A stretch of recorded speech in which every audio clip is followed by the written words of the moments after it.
ನನ್ನ ಭವಿಷ್ಯ ಭಾರತದ ಪ್ರಚಂಡ ಪುಟಾಣಿಗಳೇ, ನಮಸ್ಕಾರ.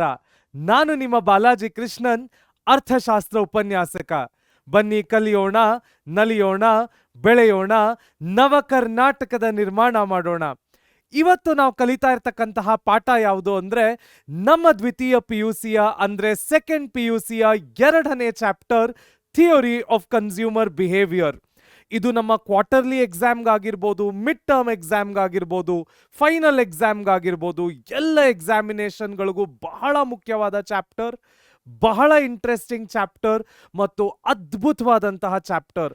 ಹಲವು ರಿಯಲ್ ಲೈಫ್ ಎಕ್ಸಾಂಪಲ್ಗಳನ್ನ ತಗೊಂಡು ಈ ಚಾಪ್ಟರ್ ಅನ್ನ ಕಲಿಯೋಣ.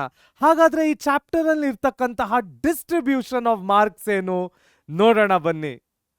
ಥಿಯರಿ ಆಫ್ ಕನ್ಸ್ಯೂಮರ್ ಬಿಹೇವಿಯರ್ ನಿಂದ ನಮ್ಮ ಫೈನಲ್ ಎಕ್ಸಾಮಿನೇಷನ್ ನಲ್ಲಿ 1 ಮಾರ್ಕ್ 4 ಪ್ರಶ್ನೆ, 2 ಮಾರ್ಕ್ 1 ಪ್ರಶ್ನೆ, 4 ಮಾರ್ಕ್ 2 ಪ್ರಶ್ನೆ ಮತ್ತು 6 ಮಾರ್ಕ್ 1 ಪ್ರಶ್ನೆ ಬರುತ್ತೆ. ಈ ಪಾಠಕ್ಕೆ ಕೊಟ್ಟಿರ್ತಕ್ಕಂತಹ ಓವರ್ ಆಲ್ ಮಾರ್ಕ್ಸ್ ವೈಟೇಜ್ ಏನು ಅಂದ್ರೆ ಅದು 20 marks. So theory of consumer behaviour ನಿಂದ 1 ಮಾರ್ಕ್ 4 ಪ್ರಶ್ನೆ, 2 ಮಾರ್ಕ್ 1 ಪ್ರಶ್ನೆ, 4 ಮಾರ್ಕ್ 2 ಪ್ರಶ್ನೆ ಮತ್ತು 6 ಮಾರ್ಕ್ 1 ಪ್ರಶ್ನೆ ಬರುತ್ತೆ. ಈ ಪಾಠದಿಂದ ಒಟ್ಟು ನಮ್ಮ ಫೈನಲ್ ಎಕ್ಸಾಮಿನೇಷನ್ನಿಗೆ 20 ಮಾರ್ಕ್ಸಿನಷ್ಟು ಕೇಳುತ್ತಾನೆ. ಹಾಗಾದ್ರೆ ಇದರಲ್ಲಿ ಇರ್ತಕ್ಕಂತಹ ಮೊದಲನೆಯ ಟಾಪಿಕ್ ಏನು ಕಲಿಯೋಣ ಬನ್ನಿ. Introduction to consumer behaviour. ಮೊದಲನೆಯದಾಗಿ ಒಬ್ಬ ವ್ಯಕ್ತಿಯನ್ನ ನಾವು ಕನ್ಸ್ಯೂಮರ್ ಅಂತ ಕರಿಬೇಕು ಅಂದ್ರೆ ಅವನಲ್ಲಿ ಏನೆಲ್ಲ ಕ್ಯಾರೆಕ್ಟರಿಸ್ಟಿಕ್ಸ್ ಇರಬೇಕು ನೋಡಿ ಮಕ್ಕಳೇ. ಯಾವುದೇ ಒಬ್ಬ ವ್ಯಕ್ತಿಯನ್ನ ನಾನು ಕನ್ಸ್ಯೂಮರ್ ಅಂತ ಕರಿಬೇಕು ಅಂದ್ರೆ ಅವನಲ್ಲಿ there must be desire to buy. ಯಾವುದೋ ಒಂದು ವಸ್ತುವನ್ನ ತಗೊಳ್ತಕ್ಕಂತಹ ಆಸೆ ಆ ವ್ಯಕ್ತಿಯಲ್ಲಿರಬೇಕು. There must be willingness to pay. ಅದನ್ನ ತಗೊಳ್ತಕ್ಕಂತಹ ಆಸೆ ಇದ್ರೆ ಸಾಲದು, ಅದಕ್ಕೆ ದುಡ್ಡು ಕಟ್ಟುವಂತಹ ವಿಲ್ಲಿಂಗ್ನೆಸ್ ಮನಸ್ಸು ಕೂಡ ಇರಬೇಕು. ಡಿಸೈರ್ ಟು ಬೈ ಆಯಿತು, ವಿಲ್ಲಿಂಗ್ನೆಸ್ ಟು ಪೇ ಆಯಿತು. ಫೈನಲ್ ಆಗಿ there must be ability to pay.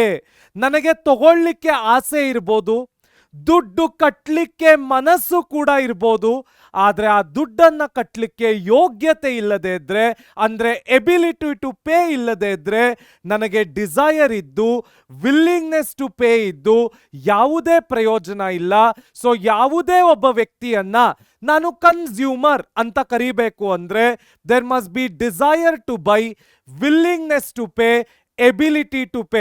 In fact ನಾವು ಮುಂದಕ್ಕೆ ಹೋಗ್ತಾ ಹೋಗ್ತಾ ಡಿಮಾಂಡ್ ಅನಾಲಿಸಿಸ್ ಅಲ್ಲಿ ಕೂಡ ಹೆಚ್ಚು ಕಮ್ಮಿ ಇದೇ ಟರ್ಮಿನಾಲಜೀಸ್ ಅನ್ನೇ ಕರಿತೀವಿ. ಸೊ ಅದಕ್ಕೆ ಮುಂಚೆ ನಾವು ಕನ್ಸ್ಯೂಮರ್ ಅಂತ ಏನು ಡಿಸ್ಕಸ್ ಮಾಡ್ತೀವಿ, ಕನ್ಸ್ಯೂಮರ್ ಯಾರು ಅಂತ ತಿಳ್ಕೋಬೇಕು ಅಂದ್ರೆ there must be desire to buy, there must be willingness to pay, there must be ability to buy. ಹಾಗಾದರೆ ಇದರ ಸ್ಕೋಪ್ ಆಫ್ ಅನಾಲಿಸಿಸ್ ಏನು? ನಾವು ಕನ್ಸ್ಯೂಮರ್ ಬಿಹೇವಿಯರ್ ಅನ್ನ ಹೇಗೆ ಅನಲೈಸ್ ಮಾಡಲಿಕ್ಕೆ ಸಾಧ್ಯ ನೋಡೋಣ. Consumer behaviour analysis explores how individuals spend their money, the satisfaction derived from various purchases and the constraints faced due to limited income and varying prices of different goods and services. So ನಾವು ಯಾವುದೇ consumer behaviour analysis ಮಾಡಬೇಕಾದ್ರೆ 4 important ಫ್ಯಾಕ್ಟರ್ಗಳನ್ನ ತಗೊಳ್ಬೇಕಾಗತ್ತೆ. ಯಾವುದು ಆ 4 important factor? ಮೊದಲನೆಯದು how will individuals spend money, ಹೇಗೆ ಖರ್ಚು ಮಾಡ್ತಾರೆ. ಎರಡನೆಯದು ಅವರು ಖರ್ಚು ಮಾಡೋದ್ರಿಂದ ಅವ್ರಿಗೆ ಸಿಗ್ತಕ್ಕಂತಹ ಸ್ಯಾಟಿಸ್ಫ್ಯಾಕ್ಷನ್ ಏನು. ಮೂರನೆಯದು obviously price of the goods, ನಾಲ್ಕನೆಯದು, ನಮ್ಮೆಲ್ಲರಿಗೂ ಪರ್ಚೇಸ್ ಮಾಡಲಿಕ್ಕೆ ಆಸೆ ಇದೆ, ಆದರೆ ನಮ್ಮ ಇನ್ಕಮ್ ಏನು? Limited income. ಸೊ ನಮಗೆ ಇರ್ತಕ್ಕಂತಹ ಲಿಮಿಟೆಡ್ ಇನ್ಕಮ್ ಅಲ್ಲಿ ನಾವು ಎಷ್ಟು ಪರ್ಚೇಸ್ ಮಾಡಲಿಕ್ಕೆ ಸಾಧ್ಯ, ಏನೆಲ್ಲ ಪರ್ಚೇಸ್ ಮಾಡಲಿಕ್ಕೆ ಸಾಧ್ಯ, ಇದರ ಅನಾಲಿಸಿಸ್ ಅನ್ನ ನಾವು ಕನ್ಸ್ಯೂಮರ್ ಬಿಹೇವಿಯರ್ ಅನಾಲಿಸಿಸ್ ಅಂತ ಕರಿತೀವಿ. ಸೊ ಕನ್ಸ್ಯೂಮರ್ ಬಿಹೇವಿಯರ್ ಅನಾಲಿಸಿಸ್ ಅಲ್ಲಿ 4 ಇಂಪಾರ್ಟೆಂಟ್ ಪಾಯಿಂಟ್ಗಳು ಬರುತ್ತೆ. ಮೊದಲನೆಯದು ಲಿಮಿಟೆಡ್ ಇನ್ಕಮ್, ಎರಡನೆಯದು ಪ್ರೈಸ್ ಆಫ್ ದ ಗುಡ್ಸ್, ಮೂರನೆಯದು ಇಂಡಿವಿಜುವಲ್ಸ್ ಸ್ಪೆಂಡಿಂಗ್ ಮನಿ, ನಾಲ್ಕನೆಯದು satisfaction derived from the spending. ಇದನ್ನ ನೀವು ಇದೇ ಆರ್ಡರಲ್ಲೇ ನೆನಪಿಟ್ಕೊಳ್ಬೇಕು ಅಂತ ಯಾವ ರಿಕ್ವಿಸಿಷನ್ ಇಲ್ಲ. ನೀವು ಯಾವ ಆರ್ಡರ್ ಅಲ್ಲಿ ನೆನಪಿಟ್ಕೊಂಡ್ರೂ ಸಹ ಪರವಾಗಿಲ್ಲ, ಆದ್ರೆ ಅದನ್ನ ಕರೆಕ್ಟ್ ಆಗಿ ನೆನಪಿಟ್ಕೋಬೇಕು. ಸೊ ಯಾವುದು ಆ 4 factor? Price of the goods, limited income of the person, satisfaction derived from the purchase, moreover ಮೊದಲನೆಯದು individual spending the money. Done. ಹಾಗಾದ್ರೆ ವಾಟ್ ಆರ್ ದ ಕೀ ಕಾನ್ಸ್ಟ್ರಯೆಂಟ್ಸ್? ನಮ್ಮ ಕನ್ಸ್ಯೂಮರ್ ಬಿಹೇವಿಯರ್ ಅನಾಲಿಸಿಸ್ ಅಲ್ಲಿ ಕಾನ್ಸ್ಟ್ರಯೆಂಟ್ಸ್ ನಾವು 2 ರೀತಿ ನೋಡಬಹುದು. ಒಂದು, ಕನ್ಸ್ಯೂಮರ್ ಬಿಹೇವಿಯರ್ ಅನಾಲಿಸಿಸ್ ನ ಮಾಡಲಿಕ್ಕೆ ಇರ್ತಕ್ಕಂತಹ ಪ್ಯಾರಾಮೀಟರ್ಸ್ ಆಗಿರಬಹುದು. ಎರಡನೆಯದು, ಕನ್ಸ್ಯೂಮರ್ ಬಿಹೇವಿಯರ್ ಅನಾಲಿಸಿಸ್ಗೆ ಆಗುವಂತ ಹಿಂಡ್ರೆನ್ಸಸ್ ಆಗಿರ್ಬೋದು. ಏನಿ ಕಾನ್ಸ್ಟ್ರಯೆಂಟ್ಸು ನೋಡೋಣ ಬನ್ನಿ. The purchasing power of the consumer is restricted due to limited income, varying prices of different goods available in the market. These constraints form the foundation of consumer choice theory. ಇದನ್ನ ನಾವು ಹೆಚ್ಚಿಗೆ ಮಾತಾಡಬೇಕಾಗೇ ಇಲ್ಲ. ಯಾವುದೇ ವ್ಯಕ್ತಿಯ ಪರ್ಚೇಸಸ್ ಡಿಸೈಡ್ ಆಗೋದೇ 2 important items ಏನಿಂದ. ಒಂದು, prices of different bundles of goods. ಎರಡನೆಯದು, limited income of the consumer. So ಇದು ಕನ್ಸ್ಯೂಮರ್ ಬಿಹೇವಿಯರ್ ಅನಾಲಿಸಿಸ್ ಅಲ್ಲಿ ಕೂಡ ಸತ್ಯ. ನಾನು ಹೇಳಿದ ಹಾಗೆ ಪ್ಯಾರಾಮೀಟರ್ಸ್ ಅಥವಾ ಹಿಂಡ್ರೆನ್ಸಸ್ ಏನಾಗ್ಬೋದು? ಪ್ರೈಸ್ ಆಫ್ ದ ಗೂಡ್ಸ್, ಯಾವುದೇ ಬಂಡಲ್. ಈಗ ಫಾರ್ ಎಕ್ಸಾಂಪಲ್ ನಾನು ಪರ್ಕು, ಮಂಚು, ಕಿಟ್ ಕ್ಯಾಟ್ ತಗೊಳ್ಬೇಕು ಅಂತಿದ್ದೆ, 1 ಬಂಡಲ್ ಆಫ್ ಗೂಡ್ಸ್. ಅದರ ಪ್ರೈಸ್ ಹೇಗೆ ಎಫೆಕ್ಟ್ ಆಗುತ್ತೆ? ನನ್ನ ಹತ್ರ ಇರ್ತಕ್ಕಂತಹ ಇನ್ಕಮ್ ಏನು? ಅರ್ಥ ಆಯ್ತಾ? ಸೊ ಯಾವುದೇ ಪ್ರೈಸಸ್ ಆಫ್ ಗೂಡ್ಸ್, ಯಾವುದೇ limited income of the consumer will form the constraints, hindrances, ಅಥವಾ ನಾವಿದನ್ನ ಪ್ಯಾರಾಮೀಟರ್ಸ್ ಅಂತ ಕೂಡ ಅರ್ಥ ಮಾಡ್ಕೊಳ್ಬಹುದು. ಹಾಗಾದ್ರೆ ಮೇಜರ್ ಥಿಯರಿಟಿಕಲ್ ಅಪ್ರೋಚಸ್ ಏನು? ಯಾವಾಗ್ಲೂ ತಿಳ್ಕೊಳ್ಳಿ, ಯಾವುದೇ ಕನ್ಸ್ಯೂಮರ್ ಬಿಹೇವಿಯರ್ ಅನ್ನ ಅರ್ಥ ಮಾಡಿಕೊಳ್ಳಲು 2 ಇಂಪಾರ್ಟೆಂಟ್ ಅಪ್ರೋಚ್ ಇದೆ. ಮೊದಲನೆಯದು ಯುಟಿಲಿಟಿ ಥಿಯರಿ, ಎರಡನೆಯದು ಇಂಡಿಫರೆನ್ಸ್ ಥಿಯರಿ. ಸೊ ಮೊದಲನೆಯದು ಯಾವುದು? Utility theory. ಎರಡನೆಯದು ಯಾವುದು? Indifference theory. ಏನು ಯುಟಿಲಿಟಿ ಥಿಯರಿ, ಏನು ಇಂಡಿಫರೆನ್ಸ್ ಥಿಯರಿ? ಡೀಟೇಲ್ ಆಗಿ ಯುಟಿಲಿಟಿ ಥಿಯರಿ ಕೆಳಗಡೆ ಏನ್ ಬರುತ್ತೆ, ಇಂಡಿಫರೆನ್ಸ್ ಥಿಯರಿ ಕೆಳಗಡೆ ಏನ್ ಬರುತ್ತೆ ಕಲಿಯೋಣ. ಸೊ ಯಾವುದೇ ಕನ್ಸ್ಯೂಮರ್ ಅಪ್ರೋಚಿಗೆ ಕ್ಯಾಲ್ಕ್ಯುಲೇಟ್ ಮಾಡಲಿಕ್ಕೆ ಇರ್ತಕ್ಕಂತಹ 2 ಮೈನ್ ಮೆಥಡ್ಸ್ ಯಾವುದು? ಮೊದಲನೆಯದು ಯುಟಿಲಿಟಿ ಅಪ್ರೋಚ್, ಎರಡನೆಯದು ಇಂಡಿಫರೆನ್ಸ್ ಅಪ್ರೋಚ್. ಈಸಿ ಇದೆ ಅಲ್ಲ? ಹಾಗಾದ್ರೆ ನೆಕ್ಸ್ಟ್ ಏನು ಕಲಿಯಕ್ಕೆ ಸಿಗತ್ತೆ ನೋಡೋಣ ಬನ್ನಿ. Understanding utility. ಏನು ಯುಟಿಲಿಟಿ ಅಂದ್ರೆ ಅರ್ಥ ಕೇರ್ಫುಲ್ ಆಗಿ ಕೇಳಿಸ್ಕೊಳ್ಳಿ. Utility is the satisfaction power of the goods and services towards the desire of the consumer. Simple. Utility andre yen artha? It is the power of the goods to satisfy the desires of the consumer. For example, ನನಗೆ ಈಗ ಹೋಟೆಲ್ನಲ್ಲಿ ಏನೋ ತಿನ್ಬೇಕು ಅನ್ನಿಸ್ತಾ ಇದೆ. ನಾನು ಹೋಟೆಲಿಗೆ ಹೋಗ್ತೀನಿ, 1 ಪ್ಲೇಟ್ ಇಡ್ಲಿ ವಡೆಯನ್ನ ಪರ್ಚೇಸ್ ಮಾಡ್ತೀನಿ ಅಥವಾ ಟೋಕನ್ ತಗೊಳ್ತೀನಿ, ಅದನ್ನ ತಿಂತೀನಿ. ಇವಾಗ ಇಡ್ಲಿ ವಡೆಗೆ ನನ್ನ ಹಸವನ್ನ ನೀಗಿಸೋ ಅಂತ ಕೆಪಾಸಿಟಿ ಇದೆ. ಅದಕ್ಕೆ ನಾನೇನಂತ ಕರಿತೀನಿ, ಯುಟಿಲಿಟಿ ಅಂತ ಕರಿತೀನಿ. ನಮ್ಮ ಎಕನಾಮಿಕ್ಸ್ ಅನ್ನ ಫುಡ್ ಎಕನಾಮಿಕ್ಸ್ಗಿಂತ ಕಲಿಯೋದ್ರಲ್ಲಿ ಇರ್ತಕ್ಕಂತಹ ಮಜಾ ಬೇರೆ ಯಾವುದ್ರಲ್ಲೂ ಸಿಗ್ಲಿಕ್ಕೆ ಸಾಧ್ಯ ಇಲ್ಲ. ನೋಡಿ idli vada example. So utility ಅಂದ್ರೆ ಏನರ್ಥ? It is the power of the goods to satisfy the desire of the consumer. ಯಾವುದೇ ಒಬ್ಬ ಕನ್ಸ್ಯೂಮರಿಗೆ, ಯಾವುದೇ ಒಬ್ಬ ಗ್ರಾಹಕನಿಗೆ ಇರ್ತಕ್ಕಂತಹ ಆಸೆಗಳನ್ನ ಪೂರೈಕೆ ಮಾಡುವಂತಹ capacity of the goods and ಸರ್ವಿಸಸ್ಗೆ ನಾವು ನಮ್ಮ ಎಕನಾಮಿಕ್ಸ್ ನಲ್ಲಿ ಯುಟಿಲಿಟಿ ಅಂತ ಕರಿತೀವಿ. ಇಡ್ಲಿ ವಡೆ ಹಸುವು ನೀಗ್ಸೋ ಅಂತ ಕೆಪಾಸಿಟಿ ಇದೆ, ಬಟ್ಟೆ ಮೈ ಮುಚ್ಚೋ ಅಂತ ಕೆಪಾಸಿಟಿ ಇದೆ, ಕರೆಕ್ಟಾ?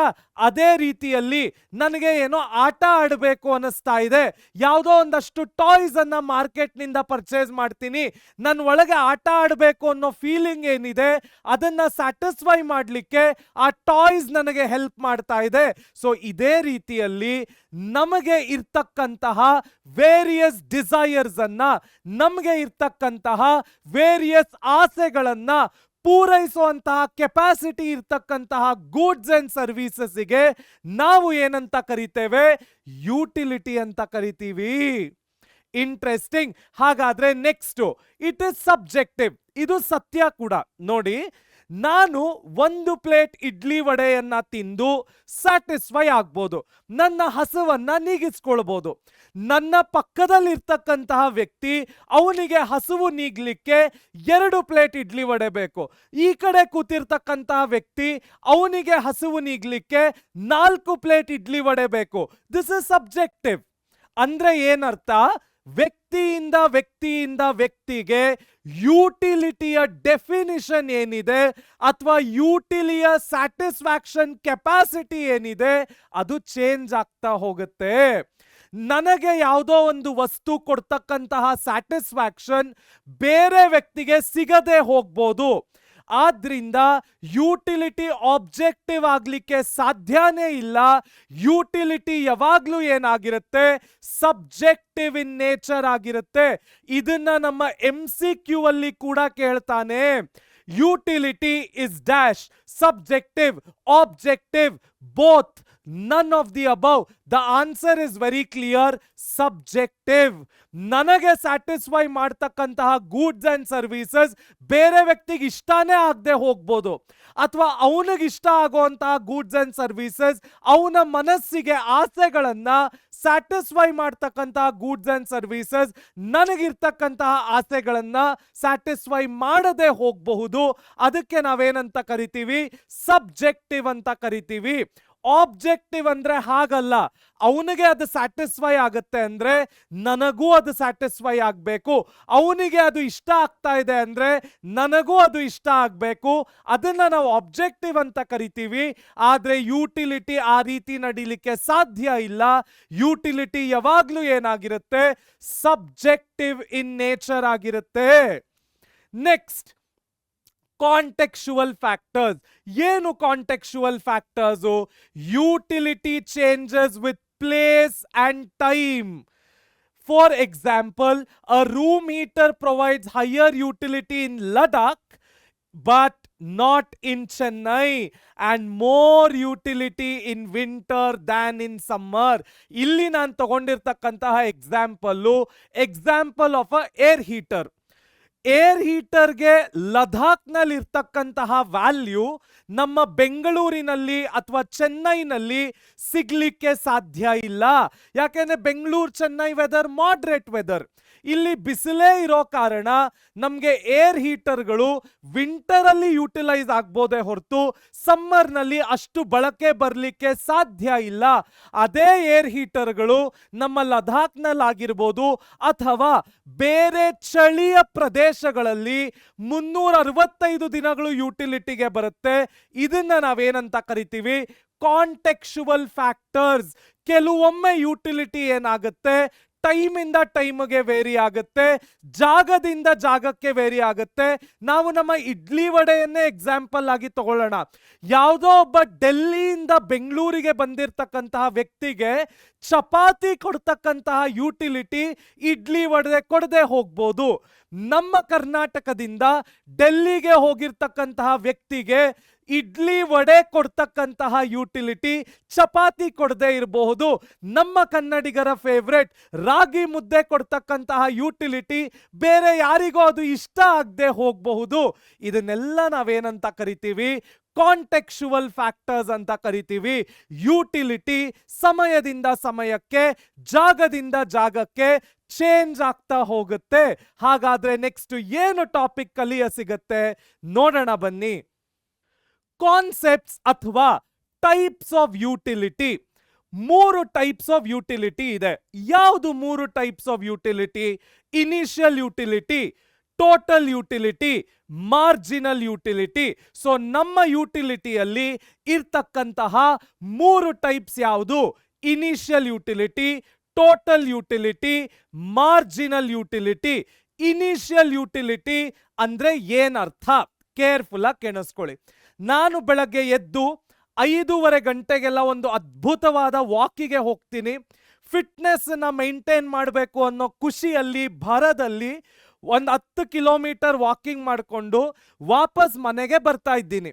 ಮನೆಗೆ ಬರೋಂಥ ಸಮಯದಲ್ಲಿ ಒಂದು ಹೋಟ್ಲು ಕಾಣಿಸ್ತು, 1 ಪ್ಲೇಟ್ ಮಸಾಲೆ ದೋಸೆ ತಿನ್ನೋಣ ಅನ್ನಿಸ್ತು. 10 ಕಿಲೋಮೀಟರ್ ವಾಕ್ ಮಾಡಿಕೊಂಡು ವಾಪಸ್ ಬರ್ತಾ ನಮ್ಮ ಬೆಂಗಳೂರಿನ ಹೋಟೆಲ್ನಲ್ಲಿ ಮಸಾಲೆ ದೋಸೆಯನ್ನ ತಿಂದಾಗ ಸಿಗ್ತಕ್ಕಂತಹ ಫಸ್ಟ್ ಬೇಸಿಕ್ ಸ್ಯಾಟಿಸ್ಫ್ಯಾಕ್ಷನ್ ಅನ್ನ ನಾವೇನಂತೀವಿ? ಇನಿಷಿಯಲ್ ಯುಟಿಲಿಟಿ ಅಂತೀವಿ. ಸೊ ಇನಿಷಿಯಲ್ ಯುಟಿಲಿಟಿ ಅಂದ್ರೆ ಏನರ್ಥ? It is the basic satisfaction, initial satisfaction after the consumption of the first unit of the product. So ನಾವೇನು ಪ್ರಾಡಕ್ಟ್ ತಗೊಂಡಿದ್ದೇವೆ, ನಾವೇನು ಕಮಾಡಿಟಿ ತಗೊಂಡಿದ್ದೇವೆ, ಅದರ ಯೂನಿಟ್ಟಿನ ಕನ್ಸಂಪ್ಷನ್ ಇಂದ ಆಗ್ತಕ್ಕಂತಹ ಬೇಸಿಕ್ ಸ್ಯಾಟಿಸ್ಫ್ಯಾಕ್ಷನ್ ಅನ್ನ, ಆಗ್ತಕ್ಕಂತಹ basic necessity clearance ಅನ್ನ ನಾವೇನಂತ ಕರಿತೇವೆ? ಇನಿಷಿಯಲ್ ಯುಟಿಲಿಟಿ ಅಂತ ಕರಿತೇವೆ. ಹಾಗಾದ್ರೆ ಟೋಟಲ್ ಯುಟಿಲಿಟಿ ಅಂದ್ರೆ ಅರ್ಥ ಏನು?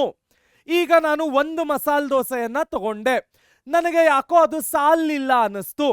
2 ಮಸಾಲೆ ದೋಸೆಯನ್ನ ತಗೊಂಡೆ, 3 ಮಸಾಲೆ ದೋಸೆಯನ್ನ ತಗೊಂಡೆ, 3 ಆದ್ಮೇಲೆ 4ನೇ ಮಸಾಲೆ ದೋಸೆಯನ್ನ ತಗೊಂಡೆ.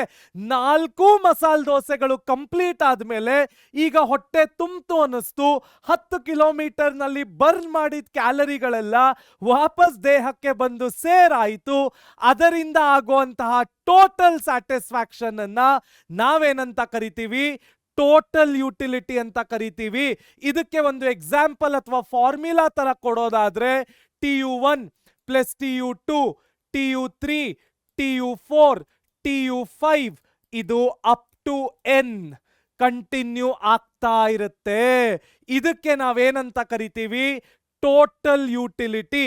ನಾವು ಎಲ್ಲ ಗೂಡ್ಸ್ಗಳನ್ನು, ಎಲ್ಲ ಕಮಾಡಿಟಿಗಳನ್ನು, ಎಲ್ಲ ಪ್ರಾಡಕ್ಟ್ಗಳನ್ನು ಕನ್ಸಂಪ್ಷನ್ ಮಾಡಿದ್ಮೇಲೆ ಆಗ್ತಕ್ಕಂತಹ overall satisfaction, aggregate satisfaction, complete satisfaction, ಇದನ್ನ ನಾವೇನಂತ ಕರಿತೀವಿ?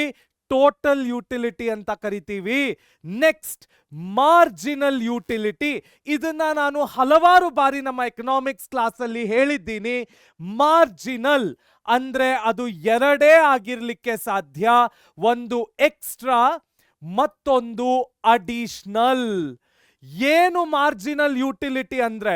It is the extra satisfaction or additional satisfaction because of the additional consumption of goods. So ನಾವು ಏನು ಗೂಡ್ಸ್ ಗಳನ್ನ ಕನ್ಸ್ಯೂಮ್ ಮಾಡ್ತಾ ಇದ್ದೀವಿ, ಏನು ಪ್ರಾಡಕ್ಟ್ ಗಳನ್ನ ಉಪಯೋಗಿಸ್ತಾ ಇದ್ದೀವಿ, ಏನು ಕಮಾಡಿಟಿಗಳನ್ನ ಯೂಸ್ ಮಾಡ್ತಾ ಇದ್ದೀವಿ, ಆ ಕಮಾಡಿಟಿಗಳಿಂದ, ಆ ಪ್ರಾಡಕ್ಟ್ಗಳಿಂದ, ಆ ಸರ್ವಿಸ್ಗಳಿಂದ ಆಗ್ತಕ್ಕಂತಹ ಎಕ್ಸ್ಟ್ರಾ ಕನ್ಸಂಪ್ಷನ್ ಮತ್ತು ಎಕ್ಸ್ಟ್ರಾ ಸ್ಯಾಟಿಸ್ಫ್ಯಾಕ್ಷನ್, ಅಡಿಷನಲ್ ಕನ್ಸಂಪ್ಷನ್ ಮತ್ತು ಅಡಿಷನಲ್ ಸ್ಯಾಟಿಸ್ಫ್ಯಾಕ್ಷನ್ ಅನ್ನ ನಾವೇನಂತ ಕರಿತೇವೆ?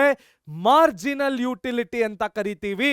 ಫಾರ್ ಎಕ್ಸಾಂಪಲ್ ನೋಡಿ, ಇಲ್ಲಿ TU1 ನಿಂದ TU5 ತನಕ ಇರ್ತಕ್ಕಂತಹ ವ್ಯತ್ಯಾಸ ಮಾರ್ಜಿನಲ್ ಯುಟಿಲಿಟಿ. ನಾವು ಮನುಷ್ಯರು ಯಾವಾಗ್ಲೂ ಗ್ರೀಡಿ, ಒಂದಾದ್ಮೇಲೆ ಯಾಕೆ ಒಂದು ಎಕ್ಸ್ಟ್ರಾ ತಿನ್ನಬಾರದು ಅನ್ಸತ್ತೆ. That extra consumption which gives us extra satisfaction, ಅದನ್ನ ನಾವೇನಂತೀವಿ, ಮಾರ್ಜಿನಲ್ ಯುಟಿಲಿಟಿ. ಇದಕ್ಕೆ ಫಾರ್ಮ್ಯುಲಾ TUN ಮೈನಸ್ TUN-1. ನಾವು ಇದನ್ನ ನಮ್ಮ ಮ್ಯಾಥಮ್ಯಾಟಿಕ್ಸಿನ ಅರಿಥಮೆಟಿಕ್ ಪ್ರೋಗ್ರೆಷನ್ ಇಂದ ತಗೊಂಡಿದ್ದೇವೆ. TUN ಮೈನಸ್ TUN-1 ಅಥವಾ delta TU divided by delta. ಅದು ಏನಾದ್ರೂ ಆಗಿರ್ಬೋದು, ಔಟ್ಪುಟ್ ಆಗಿರ್ಬೋದು ಅಥವಾ ನಮ್ಮ ಕಮಾಡಿಟೀಸ್ ಆಗಿರ್ಬೋದು, ಯಾವುದರೇ ಡೆಲ್ಟಾ ಆಗಿರ್ಬೋದು. ನಾನಿಲ್ಲಿ ಅದನ್ನ ಕ್ಯೂ ಇಂದ ಸೂಚಿಸ್ತಾ ಇದ್ದೀನಿ. ಸೊ ಇದೆರಡೂ ಫಾರ್ಮ್ಯುಲಾ ನಮಗೆ ಮಾರ್ಜಿನಲ್ ಯುಟಿಲಿಟಿಯನ್ನ ಹೇಳಿಕೊಡುತ್ತೆ. ಹಾಗಾದರೆ 3 ಟೈಪ್ಸ್ ಆಫ್ ಯುಟಿಲಿಟಿ ಯಾವುದು? Initial utility, total utility, marginal utility. Initial utility ಅಂದ್ರೆ first unit satisfaction, total utility ಅಂದ್ರೆ overall unit satisfaction, marginal utility ಅಂದ್ರೆ additional satisfaction because of additional consumption. ಹಾಗಾದ್ರೆ ನೆಕ್ಸ್ಟ್ ಏನು ಕಲಿಯಕ್ಕೆ ಸಿಗತ್ತೆ ನೋಡೋಣ ಬನ್ನಿ. Cardinal utility analysis. ಏನು ಕಾರ್ಡಿನಲ್ ಯುಟಿಲಿಟಿ ಅನಾಲಿಸಿಸ್ ಅಂದ್ರೆ, ಯಾವಾಗ್ಲೂ ತಿಳ್ಕೊಳ್ಳಿ, ನಮ್ಮ ಯುಟಿಲಿಟಿಯನ್ನ ಕ್ಯಾಲ್ಕ್ಯುಲೇಟ್ ಮಾಡಲಿಕ್ಕೆ, ಮೆಜರ್ ಮಾಡಲಿಕ್ಕೆ, ಅನಾಲಿಸಿಸ್ ಮಾಡಲಿಕ್ಕೆ 2 ಇಂಪಾರ್ಟೆಂಟ್ ಮೆಥಡ್ ಇದೆ. ಆ 2 ಇಂಪಾರ್ಟೆಂಟ್ ಮೆಥಡ್ಗಳಲ್ಲಿ ಮೊದಲನೆಯ ಮೆಥಡ್ ಯಾವುದು? Cardinal utility analysis. ಏನು ಕಾರ್ಡಿನಲ್ ಯುಟಿಲಿಟಿ ಅನಾಲಿಸಿಸ್ ಅಂದ್ರೆ, ಕೇರ್ಫುಲ್ ಆಗಿ ಕೇಳಿಸ್ಕೊಳ್ಳಿ. ಯಾವುದೇ ಒಂದು ಯುಟಿಲಿಟಿಯ ಮೆಜರ್ಮೆಂಟ್ ಅನ್ನ ನಾವು ಅರಿಥಮೆಟಿಕ್ ಕ್ಯಾಲ್ಕ್ಯುಲೇಷನ್ಗಳಿಂದ ಮಾಡಿದ್ರೆ ಅದಕ್ಕೆ ನಾವೇನಂತ ಕರಿತೀವಿ? ಕಾರ್ಡಿನಲ್ ಯುಟಿಲಿಟಿ ಅನಾಲಿಸಿಸ್ ಅಂತ ಕರಿತೀವಿ. ಅಡಿಷನ್, ಸಬ್ಟ್ರಾಕ್ಷನ್, ಮಲ್ಟಿಪ್ಲಿಕೇಶನ್, ಡಿವಿಷನ್, ಈ ತರ ಅರಿಥಮೆಟಿಕಲ್ ಕ್ಯಾಲ್ಕ್ಯುಲೇಷನ್ಗಳಿಂದ ನಾವು ನಮ್ಮ ಯುಟಿಲಿಟಿಯನ್ನ ಮೆಜರ್ ಮಾಡ್ತಕ್ಕಂತಹ ಪ್ರೊಸೀಜರ್ಗಳಿಗೆ, ಮೆಜರ್ ಮಾಡ್ತಕ್ಕಂತಹ ಮೆಥಡ್ಗೆ ನಾವೇನಂತ ಕರಿತೀವಿ? ಕಾರ್ಡಿನಲ್ ಯುಟಿಲಿಟಿ ಅನಾಲಿಸಿಸ್ ಅಂತ ಕರಿತೀವಿ. So cardinal utility analysis assumes that utility can be expressed in numerical terms. ನಾನು 5 ಪ್ಲೇಟ್ ಇಡ್ಲಿ ವಡೆ ತಿಂದೆ, 6 ಪ್ಲೇಟ್ ಇಡ್ಲಿ ವಡೆ ತಿಂದೆ, 1 + 1 + 1 + 1 5 ಆಯ್ತು. ಆ ತರ ಲೆಕ್ಕ ಹಾಕ್ಲಿಕ್ಕೆ, ನ್ಯೂಮರಿಕಲ್ ಟರ್ಮ್ಸ್ ಅಲ್ಲಿ ಲೆಕ್ಕ ಹಾಕ್ಲಿಕ್ಕೆ, ಅರಿಥಮೆಟಿಕ್ ಕ್ಯಾಲ್ಕ್ಯುಲೇಷನ್ಸ್ ಇಟ್ಕೊಂಡು ಲೆಕ್ಕ ಹಾಕ್ಲಿಕ್ಕೆ ನಾವೇನಂತ ಕರಿತೀವಿ? ಕಾರ್ಡಿನಲ್ ಯುಟಿಲಿಟಿ ಅಪ್ರೋಚ್ ಅಥವಾ cardinal utility analysis. So in simple, cardinal utility analysis ಅಂದ್ರೆ ಏನರ್ಥ? ವೆನ್ಎವರ್ ವಿ ಮೆಷರ್, ಯಾವಾಗ ನಾವು ಯುಟಿಲಿಟಿಯನ್ನ ಮೆಷರ್ ಮಾಡಿದ್ರೂ ಸಹ ಅರಿಥಮೆಟಿಕಲ್ ಕ್ಯಾಲ್ಕ್ಯುಲೇಷನ್ಗಳಿಂದ, ಪ್ಲಸ್, ಮೈನಸ್, ಡಿವಿಷನ್, ಮಲ್ಟಿಪ್ಲಿಕೇಶನ್, ಈ ರೀತಿಯ ಅರಿಥಮೆಟಿಕಲ್ ಕ್ಯಾಲ್ಕ್ಯುಲೇಷನ್ಗಳಿಂದ ನಾವು ನಮ್ಮ ಯುಟಿಲಿಟಿಯನ್ನ ಅನಲೈಸ್ ಮಾಡಲಿಕ್ಕೆ, ನಾವು ನಮ್ಮ ಯುಟಿಲಿಟಿಯನ್ನ ಲೆಕ್ಕ ಹಾಕ್ಲಿಕ್ಕೆ, ಕ್ಯಾಲ್ಕ್ಯುಲೇಟ್ ಮಾಡಲಿಕ್ಕೆ ನಾವೇನು ಹೇಳ್ತೀವಿ? ಕಾರ್ಡಿನಲ್ ಯುಟಿಲಿಟಿ ಅನಾಲಿಸಿಸ್ ಅಂತೀವಿ. ಎಸ್, ಸೊ ಅದರಲ್ಲಿ ಟೋಟಲ್ ಯುಟಿಲಿಟಿ ಮತ್ತು ಮಾರ್ಜಿನಲ್ ಯುಟಿಲಿಟಿ ಕ್ಯಾಲ್ಕ್ಯುಲೇಷನ್ಗಳು ಬರುತ್ತೆ. ಅದನ್ನ ನಾವೇನಂತೀವಿ? Cardinal utility analysis. So moving forward, ಎರಡನೆಯ ಅಪ್ರೋಚ್ ಯಾವುದು? Ordinal utility analysis. ಏನು ಆರ್ಡಿನಲ್ ಯುಟಿಲಿಟಿ ಅನಾಲಿಸಿಸ್ ಅಂದ್ರೆ, ನಮ್ಮ ಕಾರ್ಡಿನಲ್ ಯುಟಿಲಿಟಿ ಅನಾಲಿಸಿಸ್ ನಲ್ಲಿ ನಾವು TU-MU ಅಂದ್ರೆ ಪ್ಲಸ್ ಮೈನಸ್ ಗಳನ್ನ ಉಪಯೋಗಿಸಿಕೊಂಡು ನ್ಯೂಮರಿಕಲ್ ಅಥವಾ ಅರಿಥಮೆಟಿಕಲ್ ಕ್ಯಾಲ್ಕ್ಯುಲೇಷನ್ಗಳಿಂದ ನಾವು ನಮ್ಮ ಸ್ಯಾಟಿಸ್ಫ್ಯಾಕ್ಷನ್ ಕೆಪಾಸಿಟಿಯನ್ನ ಮೆಜರ್ ಮಾಡಿದ್ರೆ ಅದನ್ನ ಕಾರ್ಡಿನಲ್ ಯುಟಿಲಿಟಿ ಅಥವಾ ಕಾರ್ಡಿನಲ್ ಅಪ್ರೋಚ್ ಅಥವಾ ಕಾರ್ಡಿನಲ್ ಅನಾಲಿಸಿಸ್ ಅಂತ ಕರಿತೀವಿ. ಹಾಗಾದ್ರೆ ಆರ್ಡಿನಲ್ ಅಪ್ರೋಚ್ ಅಥವಾ ಆರ್ಡಿನಲ್ ಅನಾಲಿಸಿಸ್ ಅಂದ್ರೆ ಏನು ಅರ್ಥ? ನಮ್ಮ ಯುಟಿಲಿಟಿಯನ್ನ ಮೆಜರ್ ಮಾಡಲಿಕ್ಕೆ ಇರ್ತಕ್ಕಂತಹ ಎರಡನೇ ಅಪ್ರೋಚ್ ಅನ್ನ ನಾವೇನಂತ ಕರಿತೀವಿ? Ordinal analysis. Ordinal utility approach ಅಂತ ಕರಿತೀವಿ. ಏನು ಆರ್ಡಿನಲ್ ಯುಟಿಲಿಟಿ ಅಪ್ರೋಚ್ ಅಂದ್ರೆ, ನಾನು ಈ ಅಪ್ರೋಚಿನಲ್ಲಿ ನನ್ನ ಸ್ಯಾಟಿಸ್ಫ್ಯಾಕ್ಷನ್ ಅನ್ನ ರ್ಯಾಂಕಿಂಗ್ ಮುಖಾಂತರ ಕಂಡು ಹಿಡ್ಕೊಳ್ತೇನೆ. ಸೊ ನನ್ನ ಸ್ಯಾಟಿಸ್ಫ್ಯಾಕ್ಷನ್ ಅನ್ನ ರ್ಯಾಂಕಿಂಗ್ ಮುಖಾಂತರ ಕಂಡು ಹಿಡ್ಕೊಂಡಾಗ ಆಗ್ತಕ್ಕಂತಹ ಸ್ಯಾಟಿಸ್ಫ್ಯಾಕ್ಷನ್ ಮೆಜರ್ಮೆಂಟ್ ಅನ್ನ, ಆಗ್ತಕ್ಕಂತಹ ಯೂನಿಟ್ ಮೆಜರ್ಮೆಂಟ್ ಅನ್ನ ನಾನೇನಂತ ಕರಿತೀನಿ, ordinal utility analysis. So whenever the satisfaction of the consumer is ranked in an order, ಅವನ ಸ್ಯಾಟಿಸ್ಫ್ಯಾಕ್ಷನ್ ಅನ್ನ ರ್ಯಾಂಕ್ಗಳ ಮುಖಾಂತರ ನಮಗೆ ತಿಳಿಸಿಕೊಟ್ರೆ ಅಂತಹ ಮೆಜರ್ಮೆಂಟ್ ಆಫ್ ಯುಟಿಲಿಟಿಯನ್ನ ನಾವು ಆರ್ಡಿನಲ್ ಯುಟಿಲಿಟಿ ಅನಾಲಿಸಿಸ್ ಅಂತ ಕರಿತೀವಿ. ಫಾರ್ ಎಕ್ಸಾಂಪಲ್ ತಗೊಳ್ಳೋದಾದ್ರೆ, ನಾನೊಂದು 5 ಬೇಕರಿಗಳನ್ನ ತಗೊಳ್ತೇನೆ. ಮೊದಲನೆಯ ಬೇಕರಿಯಲ್ಲಿ 1 ಪೀಸ್ ಬ್ರೆಡ್ ತಿಂದೆ, ಗುಡ್. ಎರಡನೆಯ ಬೇಕರಿಯಲ್ಲಿ ಮತ್ತೊಂದು ಪೀಸ್ ಬ್ರೆಡ್ ತಿಂದೆ, ಗುಡ್. ಮೂರನೆಯ ಬೇಕರಿಯಲ್ಲಿ ಮತ್ತೊಂದು ಪೀಸ್ ಬ್ರೆಡ್ ತಿಂದೆ, ನಾಟ್ ಬ್ಯಾಡ್. ನಾಲ್ಕನೆಯ ಬೇಕರಿಯಲ್ಲಿ ಮತ್ತೊಂದು ಪೀಸ್ ಬ್ರೆಡ್ ತಿಂದೆ, ವರ್ಸ್ಟ್. 5ನೇ ಬೇಕರಿಯಲ್ಲಿ ಮತ್ತೊಂದು ಪೀಸ್ ಬ್ರೆಡ್ ತಿಂದೆ, ತಿನ್ನಲೇಬಾರ್ದು ಅನ್ನಿಸ್ತು. ನೋಡಿ ಈಗ ನಾನು ಹೇಗೆ ರ್ಯಾಂಕ್ಗಳನ್ನ ಕೊಟ್ಟೆ. ಮೊದಲನೆಯ ಬೇಕರಿಯಲ್ಲಿ ಗುಡ್, 1ನೇ ರ್ಯಾಂಕ್. ಎರಡನೆಯ ಬೇಕರಿಯಲ್ಲಿ ಗುಡ್, 2ನೆಯ ರ್ಯಾಂಕ್. ಮೂರನೆಯ ಬೇಕರಿಯಲ್ಲಿ ನಾಟ್ ಬ್ಯಾಡ್, 3ನೆಯ ರ್ಯಾಂಕ್. 4ನೇ ಬೇಕರಿ ಬಂದಾಗ ವರ್ಸ್ಟ್, 4ನೇ ರ್ಯಾಂಕ್. 5ನೆಯ ಬೇಕರಿಯಲ್ಲಿ ತಿನ್ನಲೇಬಾರ್ದು ಅನ್ನಿಸ್ತು, ವರ್ಸ್ಟ್ ಆಗಿತ್ತು, ವರ್ಸ್ಟ್ಗಿಂತ ಕೆಳಮಟ್ಟಕ್ಕಿತ್ತು, 5ನೇ ರ್ಯಾಂಕ್. ಸೊ ನಾನು ಈ ರೀತಿ ರ್ಯಾಂಕ್ಗಳ ಮುಖಾಂತರ ನನ್ನ ಸ್ಯಾಟಿಸ್ಫ್ಯಾಕ್ಷನ್ ಲೆವೆಲ್ಗಳನ್ನ ಎನ್ಫೋರ್ಸ್ ಮಾಡ್ತಾ ಹೋದ್ರೆ, ಚಾಕ್ ಮಾಡ್ತಾ ಹೋದ್ರೆ, ಅಂತಹ ಪ್ರೊಸೀಜರಿಗೆ ನಾವೇನಂತ ಕರಿತೀವಿ, ಆರ್ಡಿನಲ್ ಯುಟಿಲಿಟಿ ಅನಾಲಿಸಿಸ್. ಇಲ್ಲಿ ನಾವು ಪ್ರಿಫರೆನ್ಸ್ ಆರ್ಡರಿಂಗ್ ಮಾಡ್ತೀವಿ. Consumers can compare any 2 bundles and determine which one they prefer, or if they are indifferent between them. ನಾನು 5 ಬೇಕರಿಗಳಿಗೆ ಹೋದೆ. ಮೊದಲನೆಯ ಬೇಕರಿ ಚೆನ್ನಾಗಿತ್ತು, ಎರಡನೆಯ ಬೇಕರಿ ಚೆನ್ನಾಗಿತ್ತು. ನೌ 3, 4, 5 ಅಷ್ಟು ಚೆನ್ನಾಗಿರ್ಲಿಲ್ಲ. I am indifferent towards these 5 ಬೇಕರೀಸ್. ಮೊದಲನೇ 2ಕ್ಕೆ 1, 2 ರ್ಯಾಂಕ್ ಕೊಟ್ಟೆ, ಮಿಕ್ಕಿದ್ದ 3ಕ್ಕೆ 3, 4, 5 ಕೊಟ್ಟು ಐ ಆಮ್ ರಿಜೆಕ್ಟಿಂಗ್ ಅನ್ನೋ ಕ್ಲಿಯರ್ ಪಿಕ್ಚರ್ ಅನ್ನ ಪಾಸ್ ಮಾಡಿದೆ. ಅದಕ್ಕೆ ನಾವೇನಂತೀವಿ, ಆರ್ಡಿನಲ್ ಯುಟಿಲಿಟಿ ಅನಾಲಿಸಿಸ್. ಇನ್ನೂ ಅಚ್ಚುಕಟ್ಟಾಗಿ ಹೇಳಬೇಕು ಅಂದ್ರೆ, this is a realistic approach. ನಾನು ಯಾವುದೋ ಒಂದು ಹಸಿವಾದಾಗ ಯಾವುದೋ ಹೋಟ್ಲಿಗೆ ಹೋಗಿ ನನ್ನ ಟೋಟಲ್ ಯುಟಿಲಿಟಿ, ಮಾರ್ಜಿನಲ್ ಯುಟಿಲಿಟಿಯನ್ನ ಕೌಂಟ್ ಮಾಡ್ಬೋದು. ಆದರೆ ನಾನು ನಾರ್ಮಲ್ ಆಗಿ ಎಲ್ಲಿ ಹೇಗೆ ಕನ್ಸ್ಯೂಮ್ ಮಾಡ್ತೀನಿ, ಆ ಕನ್ಸಂಪ್ಷನ್ ನನಗೆ ನಿಜವಾಗ್ಲೂ ಸ್ಯಾಟಿಸ್ಫ್ಯಾಕ್ಷನ್ ಕೊಡ್ತಾ ಇದೆಯೋ ಇಲ್ವೋ, ಅದರ ಕರೆಕ್ಟ್ ಪಿಕ್ಚರ್ ತಗೊಳ್ಳಿಕ್ಕೆ ನನಗೆ ಹೆಲ್ಪ್ ಮಾಡ್ತಕ್ಕಂತಹ ರಿಯಲಿಸ್ಟಿಕ್ ಮೆಜರ್ಮೆಂಟ್ ಅಂದ್ರೆ ಅದೇನಾಗುತ್ತೆ, ಆರ್ಡಿನಲ್ ಯುಟಿಲಿಟಿ ಅನಾಲಿಸಿಸ್ ಆಗುತ್ತೆ. ಹಾಗಾದ್ರೆ ನೆಕ್ಸ್ಟ್ ಏನು ಕಲಿಯಕ್ಕೆ ಸಿಗತ್ತೆ ನೋಡೋಣ ಬನ್ನಿ. Law of diminishing marginal utility ಏನು, ಇದರ ಹಿಸ್ಟೋರಿಕಲ್ ಡೆವಲಪ್ಮೆಂಟ್ ನೋಡಿ. ನಮ್ಮ ಲಾ ಆಫ್ ಡಿಮಿನಿಷಿಂಗ್ ಮಾರ್ಜಿನಲ್ ಯುಟಿಲಿಟಿಯನ್ನ ಇನಿಷಿಯಲಿ ಗಾಸೆನ್ ಅನ್ನೋ ವ್ಯಕ್ತಿ ಡೆವಲಪ್ ಮಾಡಿದ್ರು. ಅದನ್ನ ಫರ್ದರ್ ಎನ್ಹ್ಯಾನ್ಸ್ ಮಾಡಿದಂತಹ ವ್ಯಕ್ತಿ Alfred Marshall. So I repeat, ನಮ್ಮ ಲಾ ಆಫ್ ಡಿಮಿನಿಷಿಂಗ್ ಮಾರ್ಜಿನಲ್ ಯುಟಿಲಿಟಿಯನ್ನ ಇನಿಷಿಯಲಿ ಮೂಲತಃ ಡೆವಲಪ್ ಮಾಡಿದ ವ್ಯಕ್ತಿ ಮಿಸ್ಟರ್ ಗಾಸೆನ್. ಅದನ್ನ ಫರ್ದರ್ ಎನ್ಹ್ಯಾನ್ಸ್ ಮಾಡಿ ಇಂಪ್ರೂವೈಸ್ ಮಾಡಿದಂತಹ ವ್ಯಕ್ತಿ ನಮ್ಮ ಫೇಮಸ್ ಎಕನಾಮಿಸ್ಟ್ ಆಲ್ಫ್ರೆಡ್ ಮಾರ್ಷಲ್. ಏನು ಲಾ ಆಫ್ ಡಿಮಿನಿಷಿಂಗ್ ಮಾರ್ಜಿನಲ್ ಯುಟಿಲಿಟಿಯ ಕೋರ್ ಪ್ರಿನ್ಸಿಪಲ್? ಕೇರ್ಫುಲ್ ಆಗಿ ಕೇಳಿಸ್ಕೊಳ್ಳಿ. ಯಾವುದೇ ಒಬ್ಬ ವ್ಯಕ್ತಿ ಯಾವುದೇ ಒಂದು ವಸ್ತುವನ್ನ ಪದೇ ಪದೇ ಪದೇ ಕನ್ಸಂಪ್ಷನ್ ಮಾಡ್ತಾ ಇದ್ರೆ, ಆ ವಸ್ತುವಿನ ಕಡೆ ಇರ್ತಕ್ಕಂತಹ ಸ್ಯಾಟಿಸ್ಫ್ಯಾಕ್ಷನ್ ಕೆಪಾಸಿಟಿ ಆಗಿರ್ಬೋದು, ಆಸೆ ಆಗಿರ್ಬೋದು, ಅದು ರೆಡ್ಯೂಸ್ ಆಗ್ತಾ ಬರುತ್ತೆ. ಇದಕ್ಕೆ ನಾವೇನಂತ ಕರಿತೀವಿ, ಲಾ ಆಫ್ ಡಿಮಿನಿಷಿಂಗ್ ಮಾರ್ಜಿನಲ್ ಯುಟಿಲಿಟಿ ಅಂತ ಕರಿತೀವಿ.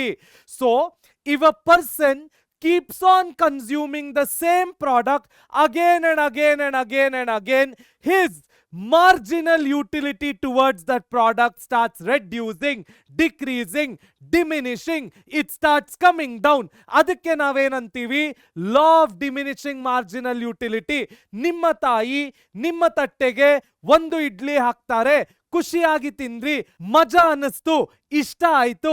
ಈಗ ಅದೇ ಬಟ್ಟೆಯಲ್ಲಿ ಎರಡನೇ ಇಡ್ಲಿ ಹಾಕ್ತಾರೆ, ಖುಷಿ ಅನ್ನಿಸ್ತು, ಮೂರನೇ ಇಡ್ಲಿ ಆಗತ್ತೆ, ನಾಲ್ಕನೇ ಇಡ್ಲಿ ಆಗತ್ತೆ, ಐದನೇ ಇಡ್ಲಿಗೆ ಬರೋ ಅಂತ ಸಮಯದಲ್ಲಿ law of diminishing marginal utility ಹುಟ್ಕೊಳ್ಳುತ್ತೆ. Law of diminishing marginal utility ಹೇಳುತ್ತೆ, ಯಾವುದೇ ಒಂದು ಪದಾರ್ಥವನ್ನ, ಯಾವುದೇ ಒಂದು ವಸ್ತುವನ್ನ, ಯಾವುದೇ ಒಂದು ಸರ್ವಿಸ್ ಅನ್ನ, ಯಾವುದೇ ಒಂದು ಪ್ರಾಡಕ್ಟ್ ಅನ್ನ ಪದೇ ಪದೇ ಪದೇ ಪದೇ ಒಬ್ಬ ವ್ಯಕ್ತಿ ಕನ್ಸಂಪ್ಷನ್ ಮಾಡ್ತಾನೆ ಇದ್ರೆ ಆ ಪ್ರಾಡಕ್ಟಿನ ಕಡೆ, ಆ ವಸ್ತುವಿನ ಕಡೆ, ಆ ಸರ್ವಿಸಿನ ಕಡೆ, ಆ ಕಮಾಡಿಟಿಯ ಕಡೆ ಆ ವ್ಯಕ್ತಿಗೆ ಇರ್ತಕ್ಕಂತಹ ಮಾರ್ಜಿನಲ್ ಯುಟಿಲಿಟಿ ಡಿಕ್ರೀಸ್ ಆಗತ್ತೆ, ಕಡಿಮೆ ಆಗತ್ತೆ. ಅದಕ್ಕೆ ನಾವೇನಂತ ಕರಿತೀವಿ, ಲಾ ಆಫ್ ಡಿಮಿನಿಷಿಂಗ್ ಮಾರ್ಜಿನಲ್ ಯುಟಿಲಿಟಿ ಅಂತ ಕರಿತೀವಿ.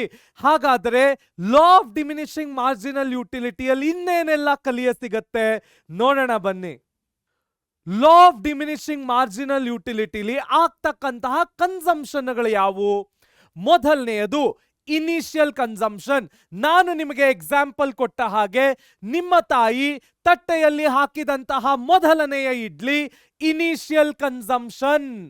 ಈಗ ಇಡ್ಲಿ ಇಷ್ಟ ಆಯ್ತು, ಅಮ್ಮ ಎರಡನೇ ಇಡ್ಲಿ ಹಾಕು, ಮೂರನೇ ಇಡ್ಲಿ ಹಾಕು ಅಂತ ಕಂಟಿನ್ಯೂಸ್ ಆಗಿ ಹಾಕಿಸ್ಕೊಳ್ತಾ ಇದ್ರಿ, ಕಂಟಿನ್ಯೂಡ್ ಕನ್ಸಂಪ್ಷನ್. ಈಗ ಶುರುವಾಯಿತು, 4-5ನೇ ಇಡ್ಲಿಗೆ ಬರೋಷ್ಟರಲ್ಲಿ ಯಾಕೋ ಇಡ್ಲಿ ಬೇಜಾರ್ ಅನ್ನಿಸ್ತು, ಸಾಕಾಯ್ತಪ್ಪ ಅನ್ನಿಸ್ತು, saturation point. This is where marginal utility will start decreasing. ಅದಾದ ನಂತರವೂ ಕನ್ಸಂಪ್ಷನ್ ಮಾಡಿದ್ರೆ ಅದಕ್ಕೆ ನಾವೇನಂತೀವಿ, excessive consumption.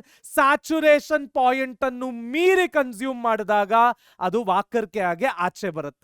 There is no utility ಅಥವಾ ಮಾರ್ಜಿನಲ್ ಯುಟಿಲಿಟಿನು ಕೆಳಗೆ ಮೀರಿ ಹೊತ್ತೋಗಿದ್ದೇವೆ, ಅದಕ್ಕೆ ನಾವೇನಂತೀವಿ, ಸ್ಯಾಚುರೇಷನ್ ಪಾಯಿಂಟ್ಗೂ ಮೀರಿ ಹೋಗಿದ್ದಕ್ಕೆ ಎಕ್ಸೆಸಿವ್ ಕನ್ಸಂಪ್ಷನ್ ಅಂತೀವಿ.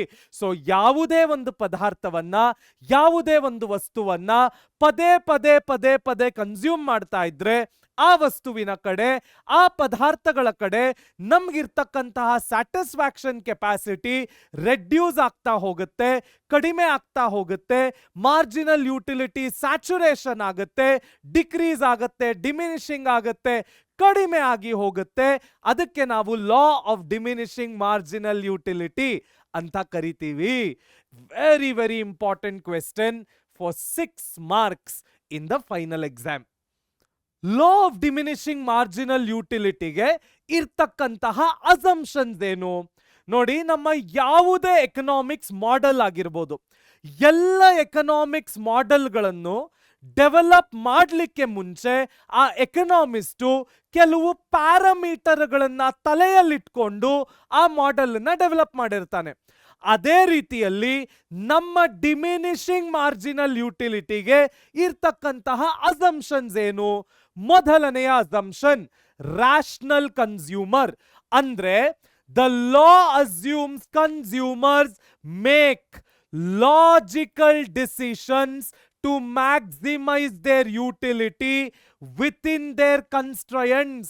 ಆ ಕನ್ಸ್ಟ್ರಯಂಟ್ ಪ್ರೈಸ್ ಆಗಿರ್ಬೋದು, ಇನ್ಕಮ್ ಆಗಿರ್ಬೋದು, ಅಥವಾ ಡಿಸೈರ್ ಟು ಬೈ ಆಗಿರ್ಬೋದು. ನಮಗೆ ಇರ್ತಕ್ಕಂತಹ ಹಿಂಡ್ರೆನ್ಸಸ್ಗಳಲ್ಲೇ, ನಮಗೆ ಇರ್ತಕ್ಕಂತಹ ಕಷ್ಟಗಳಲ್ಲೇ ಕಾನ್ಸ್ಟ್ರಯಂಟ್ ಅಂದ್ರೆ ಹಿಂಡ್ರೆನ್ಸಸ್ ಅಥವಾ ಪ್ಯಾರಾಮೀಟರ್ಸ್. ಹಿಂಡ್ರೆನ್ಸ್ ಅಂದ್ರೆ ಏನರ್ಥ? ನಮಗೆ ಇರ್ತಕ್ಕಂತಹ ಲಿಮಿಟೇಷನ್ಗಳು, ನಾವು ಈ ಬೌಂಡ್ರಿಯನ್ನ ಕ್ರಾಸ್ ಮಾಡಿ ಹೋಗ್ಲಿಕ್ಕೆ ಆಗೋದಿಲ್ಲ ಅಂತ ಇರ್ತಕ್ಕಂತಹ ಲೈನ್ ಅನ್ನ ನಾವೇನಂತ ಕರಿತೀವಿ? ಕಾನ್ಸ್ಟ್ರಯಂಟ್ಸ್ ಅಂತ ಕರಿತೀವಿ. So law of diminishing marginal utility ಹೇಳುತ್ತೆ, ಯಾವುದೇ ಒಬ್ಬ ಕನ್ಸ್ಯೂಮರ್ ಯಾವುದೇ ವಸ್ತುವನ್ನ ಲಾಜಿಕಲ್ ಆಗಿ ಕನ್ಸ್ಯೂಮ್ ಮಾಡ್ತಾನೆ, ಅವನು ಸುಮ್ನೆ ಬೇಡದೇ ಇರೋ ವಸ್ತುವನ್ನ ಪರ್ಚೇಸ್ ಮಾಡಿ ಕನ್ಸ್ಯೂಮ್ ಮಾಡಲಿಕ್ಕೆ ಸಾಧ್ಯ ಇಲ್ಲ ಅಂತ. ಎರಡನೆಯ ಅಸಂಪ್ಷನ್ ಕಂಟಿನ್ಯೂಯಸ್ ಅಸಂಪ್ಷನ್. ಅದಕ್ಕೆ ನಾನು ನಿಮ್ಗೆ ಇಡ್ಲಿಯ ಎಕ್ಸಾಂಪಲ್ ಕೊಟ್ಟಿದ್ದು. ಒಂದನೇ ಇಡ್ಲಿ ಹಾಕಿದ್ರು, ಎರಡನೇ ಇಡ್ಲಿ ಹಾಕಿದ್ರು, ಮೂರನೇ ಇಡ್ಲಿ ಹಾಕಿದ್ರು, ಇದೆಲ್ಲ ಬೆಳಗ್ಗೆ ಟಿಫನ್ ತಿಂತ ನಡೀತು. Law of diminishing marginal utility.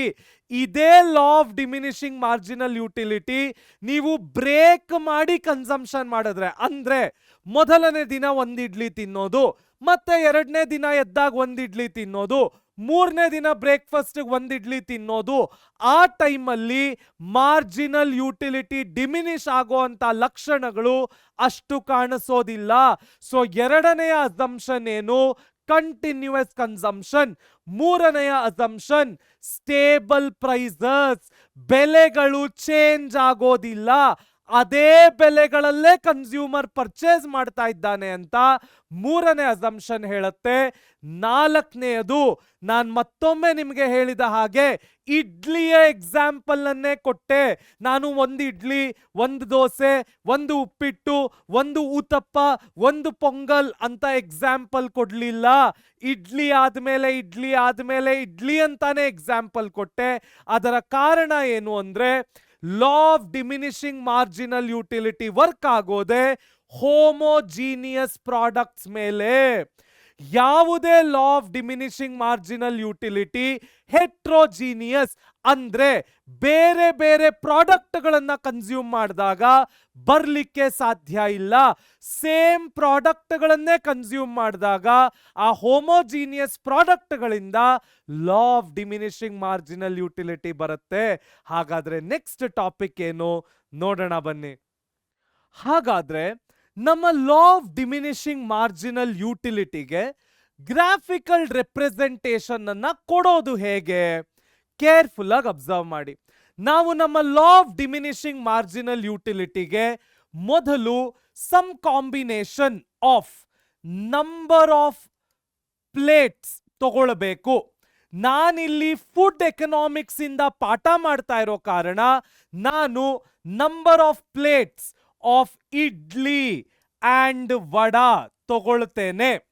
So ಮೊದಲಿಗೆ ಒಂದನೇ ಪ್ಲೇಟ್, ಎರಡನೇ ಪ್ಲೇಟ್, ಮೂರನೇ ಪ್ಲೇಟ್, ನಾಲ್ಕನೇ ಪ್ಲೇಟ್. ಸೊ 4 ಪ್ಲೇಟ್ ಇಡ್ಲಿ ವಡೆ ತಗೊಂಡಿದ್ದೀನಿ. ಈಗ ನಾವು ನಮ್ಮ ಟೋಟಲ್ ಯುಟಿಲಿಟಿಯನ್ನ ಮತ್ತೆ ಮಾರ್ಜಿನಲ್ ಯುಟಿಲಿಟಿಯನ್ನ ಲೆಕ್ಕ ಹಾಕಬೇಕು. ಮೊದಲನೇ ಪ್ಲೇಟ್ ತಗೊಂಡಾಗ ಹಸಿವು ಉಲ್ಬಣವಾಗ್ತಾ ಇತ್ತು, ಜಾಸ್ತಿ ಆಗ್ತಾ ಇತ್ತು. Initial utility 10.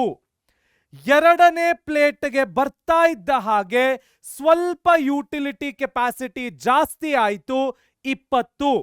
ಮೂರನೇ ಪ್ಲೇಟ್ಗೆ ಬರ್ತಾ ಇದ್ದಂಗೆ ಯಾಕೋ ಸಾಕಪ್ಪ ಅನ್ನಿಸ್ತು, 20ರಲ್ಲೇ ಯುಟಿಲಿಟಿ ಉಳ್ಕೊಂಡ್ಬಿಡ್ತು. ನಾಲ್ಕನೇ ಪ್ಲೇಟ್ಗೆ ಬರ್ತಾ ಇದ್ದಾಗ 4 ಪ್ಲೇಟ್ ಇಡ್ಲಿ ವಡೆ ತಿನ್ಲಿಕ್ಕೆ ಸಾಧ್ಯ ಇಲ್ಲ, ಯುಟಿಲಿಟಿ ಪೂರ್ತಿ ಡಿಮಿನಿಷ್ ಆಗಿದೆ, ಎಕ್ಸೆಸಿವ್ ಕನ್ಸಂಪ್ಷನ್ ಆಗಿದೆ. ಮತ್ತೊಮ್ಮೆ ನಾನು ಎಷ್ಟು ತಗೊಳ್ತೀನಿ? 10 ತಗೊಳ್ತೀನಿ. ಇದ್ಯಾವುದು ಪ್ರೀ ಡಿಸೈಡೆಡ್ ನಂಬರ್ಸ್ ಅಲ್ಲ.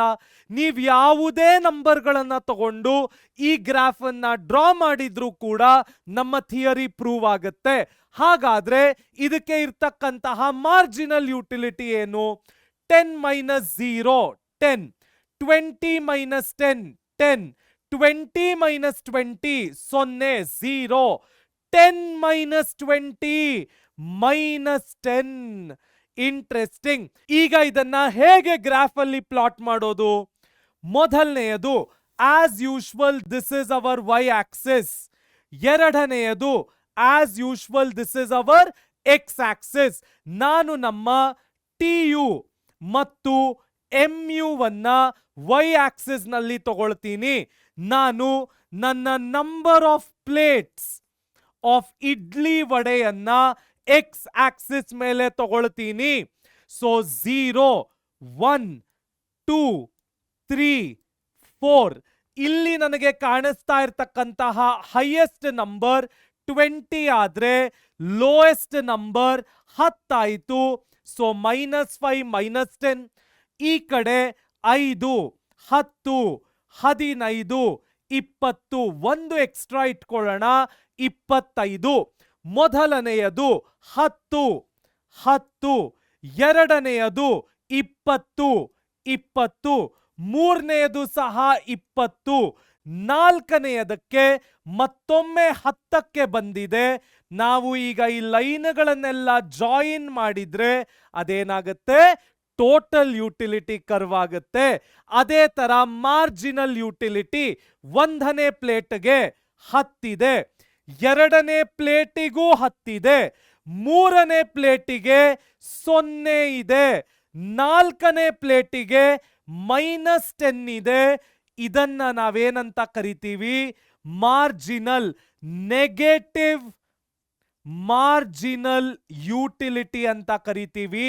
ಸೊ ಇದಕ್ಕೆ ನಾವು ನೆಗೆಟಿವ್ ಮಾರ್ಜಿನಲ್ ಯುಟಿಲಿಟಿ, ಇಲ್ಲೇನು ಎಲ್ಲವೂ 10 ಸಿಕ್ತು, ಇದನ್ನ ನಾವೇನಂತ ಕರಿತೀವಿ, ಇನಿಷಿಯಲ್ ಯುಟಿಲಿಟಿ ಅಂತ ಕರಿತೀವಿ.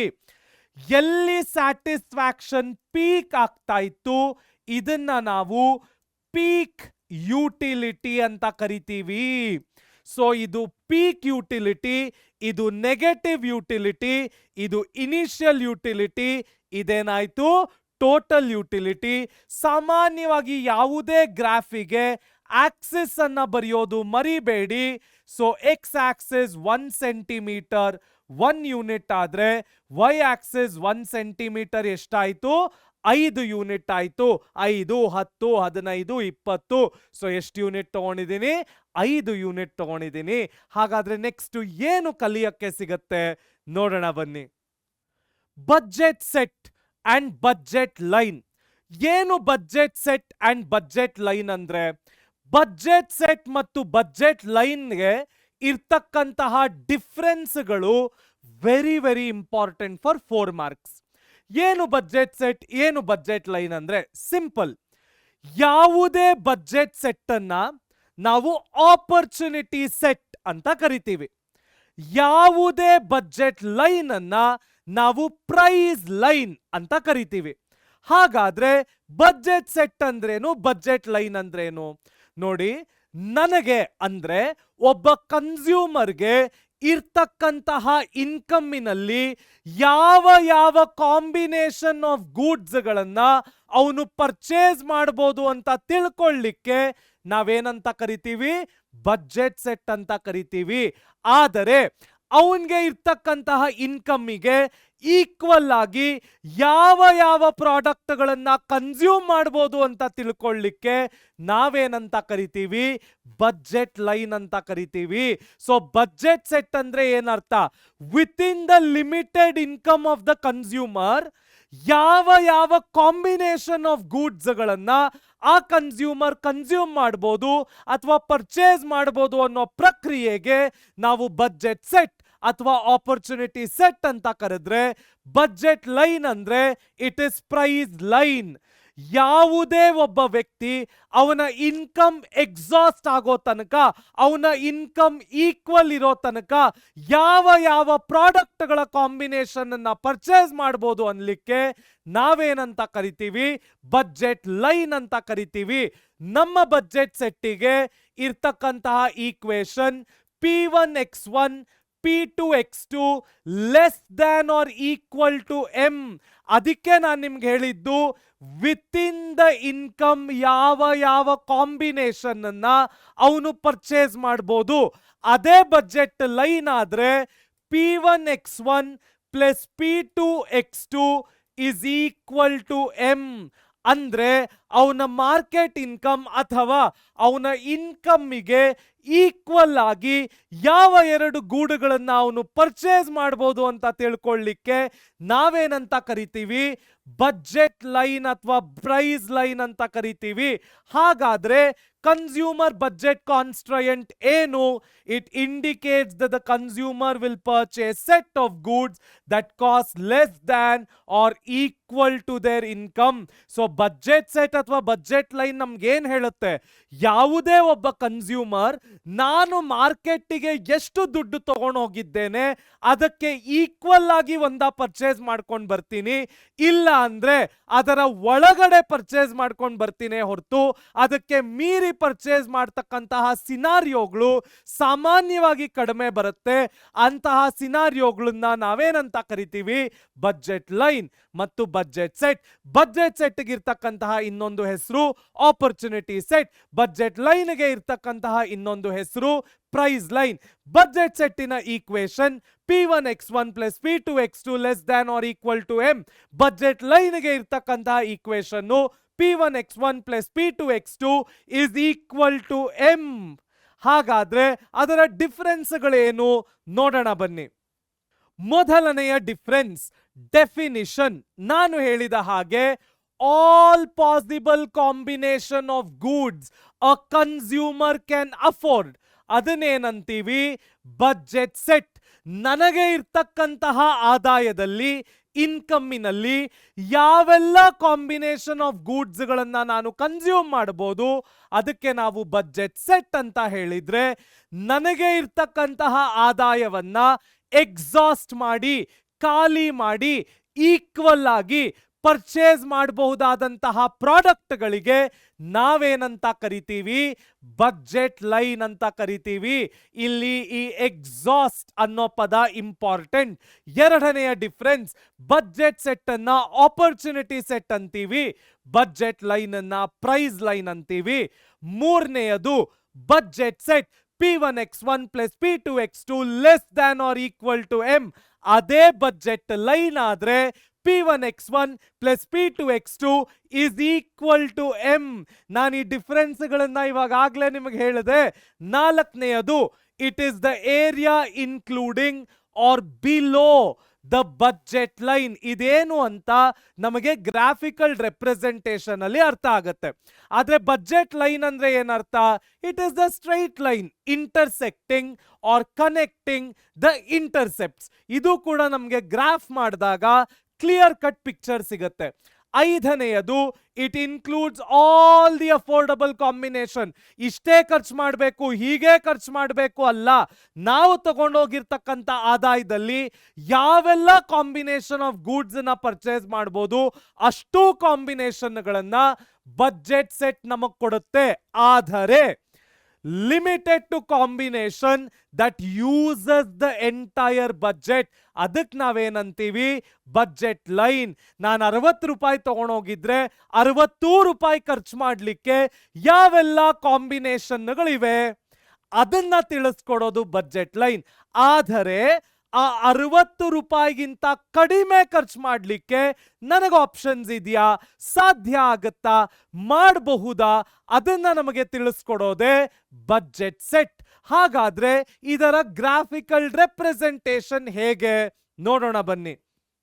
ಬಜೆಟ್ ಲೈನ್ ಮತ್ತೆ ಬಜೆಟ್ ಸೆಟ್ ನ ಒಂದು ಪ್ರಾಕ್ಟಿಕಲ್ ಎಕ್ಸಾಂಪಲ್ ತಗೊಂಡು ಹೇಗೆ ಗ್ರಾಫಿಕಲಿ ರೆಪ್ರೆಸೆಂಟ್ ಮಾಡೋದು ನೋಡೋಣ. ಮೊದಲನೆಯದಾಗಿ ನಾನು ಒಂದಷ್ಟು ಕಾಂಬಿನೇಷನ್ಗಳನ್ನ ತಗೊಳ್ತೀನಿ. ಎರಡನೆಯದು, ನಾನಿಲ್ಲಿ ತಗೊಳ್ತಾ ಇರ್ತಕ್ಕಂಥ ಪ್ರಾಕ್ಟಿಕಲ್ ಎಕ್ಸಾಂಪಲ್ ಹೀಗಿದೆ. ನಾನು ಪರ್ಕ್ ಅನ್ನ ತಗೊಳ್ತೀನಿ, ಮಂಚ್ ಅನ್ನ ತಗೊಳ್ತೀನಿ, ಮತ್ತೆ ಬಜೆಟ್ ಲೈನ್ ಅನ್ನ ಹಾಕೋಣ. ಈಕ್ವೇಶನ್ ಉಪಯೋಗಿಸ್ಕೊಂಡು P1x1 plus P2x2 is equal to M. ಈ ಈಕ್ವೇಶನ್ ನ ಉಪಯೋಗಿಸ್ಕೊಂಡು ಹೇಗೆ ನಾವು ಗ್ರಾಫಿಕಲ್ ರೆಪ್ರೆಸೆಂಟೇಷನ್ ಮಾಡಬಹುದು ನೋಡೋಣ. ಮೊದಲನೆಯದು ಕಾಂಬಿನೇಷನ್. ನಾನೊಂದು 5 ಕಾಂಬಿನೇಷನ್ ತಗೊಳ್ತೀನಿ, ಇದಕ್ಕಿಂತ ಜಾಸ್ತಿ ಸಿಕ್ಕಿದ್ರೂ ಕೂಡ ಏನು ತೊಂದರೆ ಇಲ್ಲ. Next, consumers income. ಸೊ ನಾನು ಕನ್ಸ್ಯೂಮರ್ಸ್ ಇನ್ಕಮ್ ಅನ್ನ 60 ರೂಪಾಯಿ ತಗೊಳ್ತೀನಿ. ಸೊ ಎಷ್ಟು ತಗೊಳ್ತಾ ಇದ್ದೀನಿ? 60 ರೂಪಾಯಿ. ಪರ್ಕ್, ಒಂದು ಪರ್ಕ್ 10 ರೂಪಾಯಿ ಇದೆ, ಒಂದು ಮಂಚ್ 20 ರೂಪಾಯಿ ಇದೆ. ಸೊ ಪರ್ಕ್ ಚಾಕ್ಲೇಟ್ ನ ಬೆಲೆ 10 ರೂಪಾಯಿ ಇದ್ರೆ ಮಂಚ್ ಚಾಕ್ಲೇಟ್ ನ ಬೆಲೆ 20 ರೂಪಾಯಿ ಇದೆ ಅಂತ ನಾನು ಮಾರ್ಕೆಟಿಗೆ 60 ರೂಪಾಯಿ ಜೇಬಲ್ಲಿ ಇಟ್ಕೊಂಡು ಹೋಗ್ತಾ ಇದ್ದೀನಿ. ಈಗ ನಾನು ಹೇಗೆಲ್ಲ ಇದನ್ನ ಕನ್ಸ್ಯೂಮ್ ಮಾಡ್ಬೋದು, ಪರ್ಚೇಸ್ ಮಾಡ್ಬೋದು? ಮೊದಲನೆಯದು, ನಾನು ನನ್ನ 60 ರೂಪಾಯಿಗಳನ್ನ ಪರ್ಕಿಗೆ ಸ್ಪೆಂಡ್ ಮಾಡಿದ್ರೆ 60 ಡಿವೈಡೆಡ್ ಬೈ 10 6 ಪರ್ಕ್ ಸಿಗುತ್ತೆ. ಅವಾಗ ಮಂಚ್ ತಗೊಳ್ಳಿಕ್ಕೆ ನನ್ನ ಹತ್ರ ದುಡ್ಡಿರೋದಿಲ್ಲ. ಈಗ ನಾನು ಡಿಸೈಡ್ ಮಾಡ್ತೀನಿ, ನನಗೆ 6 ಪರ್ಕ್ ಬೇಡ, 4 ಪರ್ಕ್ ಸಾಕು. ಸೊ ನಾನು 4 ಪರ್ಕ್ ತಗೊಂಡ್ರೆ 20 ರೂಪಾಯಿ ನನ್ನ ಹತ್ರ ಎಕ್ಸ್ಟ್ರಾ ಇರುತ್ತೆ. ಅವಾಗ ನಾನು ಒಂದು ಮಂಚನ್ನ ಖರೀದಿ ಮಾಡಬಹುದು. ಈಗ ನನಗನ್ಸುತ್ತೆ 4 ಪರ್ಕ್ ಯಾಕೆ, 2 ಪರ್ಕ್ ಮನೆಗೆ ತಗೊಂಡೋಗೋಣ ಅಂತ. 2 ಪರ್ಕ್ ತಗೊಂಡಾಗ ಬರೀ 20 ರೂಪಾಯಿ ಖರ್ಚಾಗಿರುತ್ತೆ, 40 ರೂಪಾಯಿ ನನ್ನ ಕೈಯಲ್ಲಿರುತ್ತೆ. ಅವಾಗ ನಾನು ಎಷ್ಟು ಮಂಚ್ ತಗೊಳ್ಬೋದು, 2 ಮಂಚ್ ತಗೊಳ್ಬೋದು. ಈಗ ನನಗನ್ಸುತ್ತೆ ನನಗೆ ಪರ್ಕಿನ ಅವಶ್ಯಕತೆನೇ ಇಲ್ಲ, ಮಂಚನ್ನೇ ತಗೊಂಡು ಹೋಗೋಣ ಅಂತ. 60 ರೂಪಾಯಿಯೂ ನನ್ನ ಹತ್ರ ಇರುತ್ತೆ. 60 ಡಿವೈಡೆಡ್ ಬೈ 20 ನನಗೆಷ್ಟು ಮಂಚ್ ಸಿಗುತ್ತೆ, 3 ಮಂಚ್ ಸಿಗುತ್ತೆ. ನಮ್ಮ 5ನೇ ಕಾಂಬಿನೇಷನ್ ಇಲ್ಲಿ ಬೇಕಾಗೋದೇ ಇಲ್ಲ. ಹಾಗಾದ್ರೆ ನಾವು ನಮ್ಮ ಬಜೆಟ್ ಲೈನಿನ ಈಕ್ವೇಶನ್ ಏನದು, P1 x1 plus P2 x2 equal to M satisfy ಮಾಡಿದ್ದೀವಾ, ಲೆಕ್ಕ ಹಾಕೋಣ.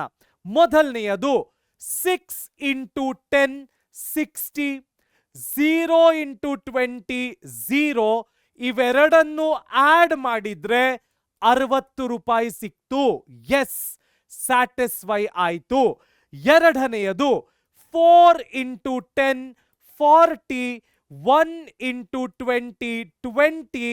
ಎರಡನ್ನೂ ಆಡ್ ಮಾಡಿದ್ರೆ ಮತ್ತೊಮ್ಮೆ ನನಗೆ ಸಿಕ್ತು 60. Budget line is satisfied. ಮೂರನೆಯದು 2 ಇಂಟು 10 20, 2 ಇಂಟು 20 40. ಎರಡನ್ನೂ ಆಡ್ ಮಾಡಿದ್ರೆ ಮತ್ತೊಮ್ಮೆ ನನಗೆ ಸಿಕ್ತು 60 ರೂಪಾಯಿ ಸಿಕ್ತು. ನಾಲ್ಕನೆಯದು 0 ಇಂಟು 10 0 ಪ್ಲಸ್ 3 ಇಂಟು 20 60 ಒಟ್ಟು ಎಷ್ಟಾಯ್ತು, 60. ನಮ್ಮ 4 ಕಾಂಬಿನೇಷನ್ಗಳಲ್ಲಿ P1 x1 plus P2 x2 is equal to M ಅನ್ನೋ ಕಾಂಬಿನೇಷನ್ ಆಫ್ ಈಕ್ವೇಶನ್ ಅನ್ನ ನಾವು ಸಾರ್ಟ್ ಔಟ್ ಮಾಡಿದೀವಿ. ಹಾಗಾದ್ರೆ ಇದಕ್ಕೆ ಗ್ರಾಫಿಕಲ್ ರೆಪ್ರೆಸೆಂಟೇಷನ್ ಹೇಗೆ ಕೊಡೋದು ನೋಡೋಣ. ಮೊದಲನೆಯದು ನಾನು ನನ್ನ y ಆಕ್ಸಿಸ್ ಅನ್ನ ಡ್ರಾ ಮಾಡ್ಕೊಳ್ತೀನಿ. ಎರಡನೆಯದು ನಾವು ನಮ್ಮ ಎಕ್ಸ್ ಆಕ್ಸಿಸ್ ಅನ್ನ ಡ್ರಾ ಮಾಡ್ಕೊಳ್ಳೋಣ. ನೀವು ಯಾವ ಆಕ್ಸಿಸ್ಗೆ ಪರ್ಕ್ ಮಂಚನ್ನ ಹೇಗೆ ಇಂಟರ್ಚೇಂಜ್ ಮಾಡ್ಕೊಂಡ್ರು ತೊಂದರೆ ಇಲ್ಲ. ಹೀಗೆ ಮಾಡಬೇಕು ಅನ್ನೋ ಯಾವ ಪೂರ್ವ ನಿರ್ಧಾರಿತ ಡಿಸಿಷನ್ನು ಇಲ್ಲ. ನಿಮ್ಮ ಮನಸ್ಸಿಗೆ ಬಂದ ಹಾಗೆ ನಂಬರ್ಗಳನ್ನ ತಗೊಳ್ಬಹುದು. ಮೈ graph or our graph will yet be correct, and that is the beauty of economics. ಹಾಗಾದ್ರೆ ನಾನು ನನ್ನ ಎಕ್ಸ್ ಆಕ್ಸಿಸ್ ನಲ್ಲಿ ಪರ್ಕ್ ಅನ್ನ ತಗೊಳ್ತೇನೆ, ನನ್ನ ವೈ ಆಕ್ಸಿಸ್ ನಲ್ಲಿ ಮಂಚ್ ಅನ್ನ ತಗೊಳ್ತೇನೆ. ಪರ್ಕ್ ಎಷ್ಟು ಮ್ಯಾಕ್ಸಿಮಮ್ ಇದೆ, 6 ಇದೆ. ಸೊ 1 2 3 4 5 6. ಮಂಚ್ ಮ್ಯಾಕ್ಸಿಮಮ್ 3 ಇದೆ. ಸೊ 1 2 3, 1 ಎಕ್ಸ್ಟ್ರಾ ತಗೊಳ್ಳೋಣ, 4. ನಾನು 6 ಪರ್ಕ್ ತಗೊಂಡ್ರೆ 0 ಮಂಚ್ ಇರುತ್ತೆ. ಸೊ 0 ಮಂಚು, 6 ಪರ್ಕು 6. ನೆಕ್ಸ್ಟ್ 4 ಪರ್ಕ್ ತಗೊಂಡ್ರೆ 1 ಮಂಚ್ ಬರುತ್ತೆ. 4 ಪರ್ಕಿಗೆ 1 ಮಂಚ್, 2 ಪರ್ಕಿಗೆ 2 ಮಂಚ್, 2 ಪರ್ಕಿಗೆ 2 ಮಂಚ್, 0 ಪರ್ಕಿಗೆ 3 ಮಂಚ್, 0 ಪರ್ಕಿಗೆ 3 ಮಂಚ್. ಈಗ ನಾನು ಈ ಲೈನ್ಗಳನ್ನ ಕನೆಕ್ಟ್ ಮಾಡಿದ್ರೆ, ಈ ಇಂಟರ್ಸೆಪ್ಟ್ಗಳನ್ನ ಕನೆಕ್ಟ್ ಮಾಡಿದ್ರೆ ಈ ಲೈನ್ ಅನ್ನ ನಾವೇನಂತ ಕರಿತೀವಿ, ಬಜೆಟ್ ಲೈನ್ ಅಂತ ಕರಿತೀವಿ. ಮತ್ತು ನನಗೆ ಒಳಗಡೆ ಏನೇನು ಕಾಂಬಿನೇಷನ್ಗಳು ಸಿಗ್ತಾ ಹೋದ್ವು, ಈ ಕಾಂಬಿನೇಷನ್ಗಳನ್ನ ನಾವೇನಂತ ಕರಿತೀವಿ, ಬಜೆಟ್ ಸೆಟ್ ಅಂತ ಕರಿತೀವಿ. ಸೊ ಈ ಕಾಂಬಿನೇಷನ್ಗಳು ಬಜೆಟ್ ಸೆಟ್ ಆದ್ರೆ ಅದನ್ನ ಇಂಟರ್ಸೆಪ್ಟ್ ಮಾಡಿದಂತಹ ಲೈನ್ಗಳಿಗೆ ನಾವೇನಂತೀವಿ, ಬಜೆಟ್ ಲೈನ್ ಅಂತೀವಿ. ಇದಕ್ಕೆ ಕೊಡ್ತಕ್ಕಂತಹ ಸ್ಕೇಲ್ ಅಥವಾ ಆಕ್ಸಿಸ್ ಏನು, ಎಕ್ಸ್ ಆಕ್ಸಿಸ್ 1 ಸೆಂಟಿಮೀಟರ್ 1 ಯೂನಿಟ್ ಆದ್ರೆ ವೈ ಆಕ್ಸಿಸ್ ಕೂಡ 1 ಸೆಂಟಿಮೀಟರ್ 1 ಯೂನಿಟ್ ಆಯ್ತು. ಇಂಟ್ರೆಸ್ಟಿಂಗ್. ಹಾಗಾದ್ರೆ ನೆಕ್ಸ್ಟ್ ಏನು ಟಾಪಿಕ್ ಕಲಿಯ ಸಿಗತ್ತೆ ನೋಡೋಣ ಬನ್ನಿ. ಹಾಗಾದ್ರೆ ಮುಂದಿನ ಟಾಪಿಕ್ ಯಾವುದು, ನಮ್ಮ ಇಂಡಿಫರೆನ್ಸ್ ಕರ್ವ್ ಅನಾಲಿಸಿಸ್. ಏನು ಇಂಡಿಫರೆನ್ಸ್ ಕರ್ವ್ ಅಂದ್ರೆ ಅರ್ಥ ಕೇರ್ಫುಲ್ ಆಗಿ ಕೇಳಿಸ್ಕೊಳ್ಳಿ. Any combination of 2 goods that gives equal level of satisfaction to a consumer is called as what? Indifference goods. So indifference curve analysis ನಮ್ಮ ನೆಕ್ಸ್ಟ್ ಟಾಪಿಕ್ ಯಾವುದು? Indifference curve analysis. Indifference curve analysis ಅಂದ್ರೆ ಏನರ್ಥ? Any combination of two goods that gives equal level of satisfaction to a consumer is called as what? Indifference curve. ಮತ್ತೊಮ್ಮೆ repeat ಮಾಡ್ತೀನಿ. ಯಾವುದೇ combination of ಎರಡು ಗೂಡುಗಳು ಒಬ್ಬ ಕನ್ಸ್ಯೂಮರಿಗೆ equal level of satisfaction, same level of satisfaction ಅನ್ನ ಕೊಟ್ರೆ ಅದಕ್ಕೆ ನಾವೇನಂತೀವಿ? ಇಂಡಿಫರೆನ್ಸ್ ಕರ್ವ್ಸ್ ಅಂತೀವಿ. ಏನು ಇಂಡಿಫರೆನ್ಸ್ ಕರ್ವ್ಗಳಿಗೆ example? Coffee, tea, same level of satisfaction. Mirinda, Fanta, same level of satisfaction. Pepsi, Coke, same level of satisfaction. 7up ಮತ್ತು Sprite, same level of satisfaction. ನಮ್ಮ Maaza, ನಮ್ಮ Fruity, same level of satisfaction. Maaza Fruity ಜೊತೆ Slice ನ ಸೇರಿಸ್ಕೋಬಹುದು, same level of satisfaction. Perk ಮತ್ತು Munch, same level of satisfaction. So any combination, ಯಾವುದೇ combination of two goods ನಮಗೆ equal level of satisfaction ಅನ್ನ ಕೊಟ್ರೆ ಅದಕ್ಕೆ ನಾವೇನಂತ ಕರಿತೀವಿ? ಇಂಡಿಫರೆನ್ಸ್ ಕರ್ವ್ ಅಂತ ಕರಿತೀವಿ. ಹಾಗಾದ್ರೆ ಇಂಡಿಫರೆನ್ಸ್ ಕರ್ವಿನ ಫೀಚರ್ಗಳೇನು? It is very very important for 6 marks. ಇದನ್ನ ನಾವು ಪ್ರಾಪರ್ಟೀಸ್ ಆಫ್ ಇಂಡಿಫರೆನ್ಸ್ ಕರ್ವ್ ಅಂತ ಕೂಡ ಕರಿಬಹುದು. ಏನು ಇಂಡಿಫರೆನ್ಸ್ ನ ಮೊದಲನೆಯ property? Higher the indifference curve represents greater satisfaction level. ಹೇಗೆ ಇದನ್ನ ಗ್ರಾಫಿಕಲ್ ಆಗಿ ರೆಪ್ರೆಸೆಂಟ್ ಮಾಡೋದು? ಕೇರ್ಫುಲ್ ಆಗಿ ಕೇಳಿಸ್ಕೊಳ್ಳಿ. ಯಾವುದೇ ಒಂದು ಇಂಡಿಫರೆನ್ಸ್ ಕರ್ವ್ ಅನ್ನ as usual this is our Y axis, this is our X axis. ನನಗೆ ಬೇಕಾಗಿರ್ತಕ್ಕಂತಹ ಎರಡು ಕಾಂಬಿನೇಷನ್ ಆಫ್ ಗೂಡ್ಸ್ ಅನ್ನ ತಗೊಳ್ಬಹುದು. ಮೊದಲನೆಯ combination of goods, good X, ನಾನಿದನ್ನ ಟಿ ಅಂತ ಕನ್ಸಿಡರ್ ಮಾಡ್ತೀನಿ. ಎರಡನೆಯ combination of good, good Y, ನಾನಿದನ್ನ ಕಾಫಿ ಅಂತ ಕನ್ಸಿಡರ್ ಮಾಡ್ತೀನಿ. ನೀವು ಯಾವುದೇ ಕಾಂಬಿನೇಷನ್ ಆಫ್ ಎರಡು ಗೂಡ್ಸ್ ತಗೊಳ್ಬಹುದು. ಆ ಕಾಂಬಿನೇಷನ್ ಆಫ್ ಗೂಡ್ಸ್ ನಮಗೆ equal level of satisfaction, same level of satisfaction, ಒಂದೇ ರೀತಿಯ ಸ್ಯಾಟಿಸ್ಫ್ಯಾಕ್ಷನ್ ಕೊಟ್ರೆ ಅದಕ್ಕೆ ನಾವೇನಂತ ಕರಿತೀವಿ? ಇಂಡಿಫರೆನ್ಸ್ ಕರ್ವ್ ಅಂತ ಕರಿತೀವಿ. So simple, any indifference curve is a downward sloping curve from left towards the right. So idanna IC1, IC2, IC3, IC4 ಅಂತ IC ಕರ್ವ್ಗಳನ್ನ number ಕೊಟ್ಕೊಂಡು ಬರ್ತೀವಿ. So higher indifference curve represents higher satisfaction, lower indifference curve represents lower satisfaction. So higher the indifference curve, higher satisfaction, lower the indifference curve, lower satisfaction. So ಅದನ್ನೇ ನಾವು ಈ point ಅಲ್ಲಿ ಹೇಳ್ತಾ ಇರೋದು. Higher the indifference curve ಯಾವಾಗ್ಲೂ satisfaction ಏನಾಗಿರುತ್ತೆ? ಜಾಸ್ತಿ ಆಗಿರುತ್ತೆ. ಲೋವರ್ ದ ಇಂಡಿಫರೆನ್ಸ್ ಕರ್ವ್ ಯಾವಾಗ್ಲೂ ಸ್ಯಾಟಿಸ್ಫ್ಯಾಕ್ಷನ್ ಏನಾಗಿರುತ್ತೆ? ಕಡಿಮೆ ಆಗಿರುತ್ತೆ. Next, indifference curve slopes downward from left towards the right. ಅದಕ್ಕೆ ನಾನು ಇದನ್ನ ನಿಮ್ಗೆ ಡಯಾಗ್ರಾಮ್ ಮಾಡ್ತಾನೆ ಹೇಳಿದ್ದು. Indifference curve will always slope from the left towards the right. ಅದನ್ನ ನಾವು ಈ ಡಯಾಗ್ರಾಮ್ ಅಲ್ಲಿ ಕೂಡ ಕ್ಲಿಯರ್ ಆಗಿ ನೋಡ್ಬೋದು. Next property, two indifference curve can never intersect each other. ಯಾವಾಗ್ಲೂ ತಿಳ್ಕೊಳ್ಳಿ, ಎರಡು ಇಂಡಿಫರೆನ್ಸ್ ಕರ್ವ್ಗಳು ಈ ರೀತಿ ಬರ್ಲಿಕ್ಕೆ ಸಾಧ್ಯನೇ ಇಲ್ಲ. Indifference curve has to be like this. ಅದು ಇಂಟರ್ಸೆಕ್ಟ್ ಆಗ್ಲಿಕ್ಕೆ, ಒಂದು ಕರ್ವ್ ಇನ್ನೊಂದು ಕರ್ವ್ ಅನ್ನ ಟಚ್ ಮಾಡ್ಲಿಕ್ಕೆ ಸಾಧ್ಯನೇ ಇಲ್ಲ. ಇದನ್ನ ನಾನೊಂದು ಸಿಂಪಲ್ ಎಕ್ಸಾಂಪಲ್ ಒಟ್ಟಿಗೆ ನಿಮ್ಗೆ ಎಕ್ಸ್ಪ್ಲೈನ್ ಮಾಡಬೇಕು ಅಂದ್ರೆ, ಯಾವುದೇ ಎರಡು ಕಾಂಬಿನೇಷನ್ ಆಫ್ ಗೂಡ್ಸ್ ಅನ್ನ ನನಗೆ ಅದು ಈಕ್ವಲ್ ಸ್ಯಾಟಿಸ್ಫ್ಯಾಕ್ಷನ್ ಕೊಡ್ತಾ ಇದ್ರೆ ಅದನ್ನ ಒಟ್ಟಿಗೆ ಕನ್ಸಂಪ್ಷನ್ ಮಾಡ್ಲಿಕ್ಕೆ ಸಾಧ್ಯ ಇಲ್ಲ. ಕಾಫಿ ಮತ್ತು ಟೀ ಒಟ್ಟಿಗೆ ಕುಡಿಲಿಕ್ಕೆ ಸಾಧ್ಯ ಇಲ್ಲ. ಫ್ಯಾಂಟಾ, ಮಿರಿಂಡಾ ಒಟ್ಟಿಗೆ ಕುಡಿಲಿಕ್ಕೆ ಸಾಧ್ಯ ಇಲ್ಲ. ಸ್ಪ್ರೈಟ್, 7up ಒಟ್ಟಿಗೆ ಕುಡಿಲಿಕ್ಕೆ ಸಾಧ್ಯ ಇಲ್ಲ. ಪೆಪ್ಸಿ, ಕೋಕ್ ಒಟ್ಟಿಗೆ ಕುಡಿಲಿಕ್ಕೆ ಸಾಧ್ಯ ಇಲ್ಲ.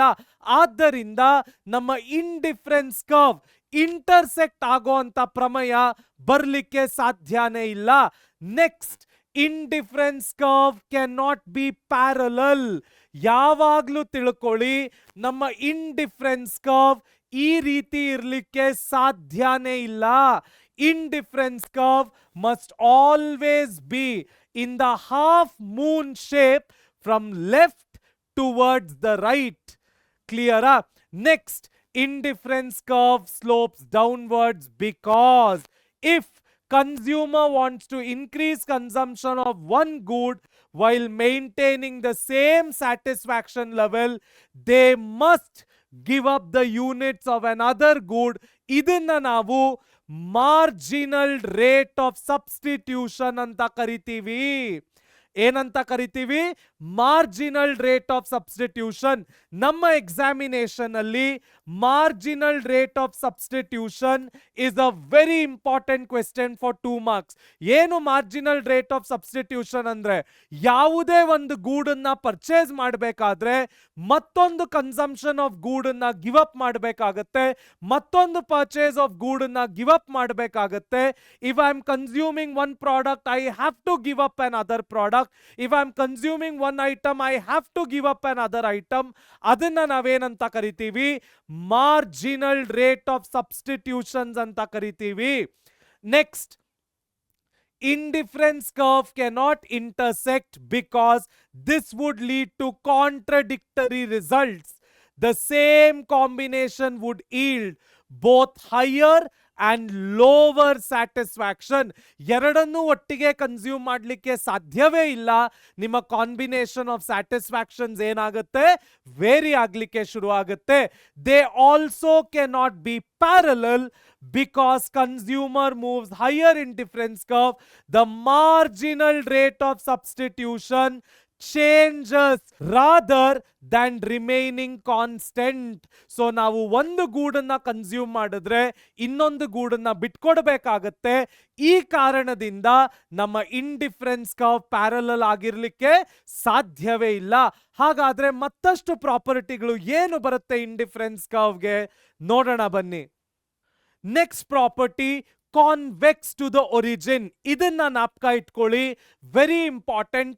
ನಮ್ಮ ಮೊದಲನೆಯ ಚಾಪ್ಟರ್ ನಲ್ಲಿ ಬರ್ತಕ್ಕಂತಹ ಮೈಕ್ರೋ ಎಕನಾಮಿಕ್ಸ್ ನಲ್ಲಿ production possibility frontier is concave to the origin. ಯಾಕೆ ಅಂದ್ರೆ ಅದು ಆಪರ್ಚುನಿಟಿ ಕಾಸ್ಟ್ ಮೇಲೆ ವರ್ಕ್ ಮಾಡುತ್ತೆ. ಅದೇ ನಮ್ಮ indifference curve is convex to the origin. ಯಾಕೆ ಅಂದ್ರೆ ನಮ್ಮ ಇಂಡಿಫರೆನ್ಸ್ ಕರ್ವ್ ನಲ್ಲಿ ಮಾರ್ಜಿನಲ್ ರೇಟ್ ಆಫ್ ಸಬ್ಸ್ಟಿಟ್ಯೂಷನ್ ಬರುತ್ತೆ. ನಾವು ಒಂದು ಪ್ರಾಡಕ್ಟ್ ನ ಕನ್ಸ್ಯೂಮ್ ಮಾಡಬೇಕು ಅಂದ್ರೆ ಇನ್ನೊಂದು ಪ್ರಾಡಕ್ಟ್ ಅನ್ನ ಬಿಟ್ಕೊಡ್ಬೇಕಾಗತ್ತೆ. ಒಂದು ಪ್ರಾಡಕ್ಟ್ ಅನ್ನ ತಗೊಳ್ಬೇಕು ಅಂದ್ರೆ ಇನ್ನೊಂದು ಪ್ರಾಡಕ್ಟ್ ಅನ್ನ ಗಿವ್ ಅಪ್ ಮಾಡಬೇಕಾಗತ್ತೆ. ಅದಕ್ಕೆ ನಾವು ಅದನ್ನೇನಂತ ಕರಿತೀವಿ? ಕಾನ್ವೆಕ್ಸ್ ಟು ದ ಒರಿಜಿನ್ ಅಂತ ಕರಿತೀವಿ. Next, it cannot be vertical or horizontal. ಉದ್ದಕ್ಕೆ ಅಗಲಕ್ಕೆ ಇರ್ಲಿಕ್ಕೆ ಸಾಧ್ಯ ಇಲ್ಲ. It has to be a half moon curve. Next, it cannot be a straight line, it is a curve. ಅದು ಸ್ಟ್ರೈಟ್ ಲೈನ್ ಆಗಿರ್ಲಿಕ್ಕೆ ಸಾಧ್ಯ ಇಲ್ಲ. Next, negative slope. ಯಾಕೆ ಅಂದ್ರೆ it cannot have a positive slope as this would contradict the basic assumption of more being preferred to less. ಯಾವುದೇ ಒಂದು ಪದಾರ್ಥವನ್ನ ನಾವು ಜಾಸ್ತಿ ಪ್ರಿಫರ್ ಮಾಡ್ತೀವಿ ಹೊರತು ಕಡಿಮೆ ಕನ್ಸಂಪ್ಷನ್ಗೆ ಪ್ರಿಫರ್ ಮಾಡಲಿಕ್ಕೆ ಸಾಧ್ಯ ಇಲ್ಲ. ಆದ ಕಾರಣ ಇದು ಯಾವಾಗ್ಲೂ ಏನಾಗಿರುತ್ತೆ? ನೆಗೆಟಿವ್ ಸ್ಲೋಪ್ ಆಗಿರುತ್ತೆ. Next topic, indifference map. ಏನು ಇಂಡಿಫರೆನ್ಸ್ ಮ್ಯಾಪ್ ಅಂದ್ರೆ, ನಾನು ಒಂದೇ ಒಂದು ಕರ್ವ್ ಅನ್ನ ತೋರಿಸಿದ್ರೆ ಅದು ಇಂಡಿಫರೆನ್ಸ್ ಕರ್ವ್ ಆಗುತ್ತೆ. ಅದೇ group of indifference curve belonging to the family of indifference curve ತೋರಿಸಿದ್ರೆ ಅವಾಗ ಅದು ಏನಾಗುತ್ತೆ? ಇಂಡಿಫರೆನ್ಸ್ ಮ್ಯಾಪ್ ಆಗುತ್ತೆ. ಸೊ ಇಂಡಿಫರೆನ್ಸ್ ಮ್ಯಾಪ್ ಅಂದ್ರೆ ಏನು ಅರ್ಥ? It is an important question for 1 mark. It is a collection of a group of indifference curve. ಒಂದೇ ಒಂದು ಕರ್ವ್ ತೋರಿಸಿದ್ರೆ ಅದು ಬರೀ ಇಂಡಿಫರೆನ್ಸ್ ಕರ್ವ್ ಆಗಿ ಉಳ್ಕೊಳ್ಳುತ್ತೆ.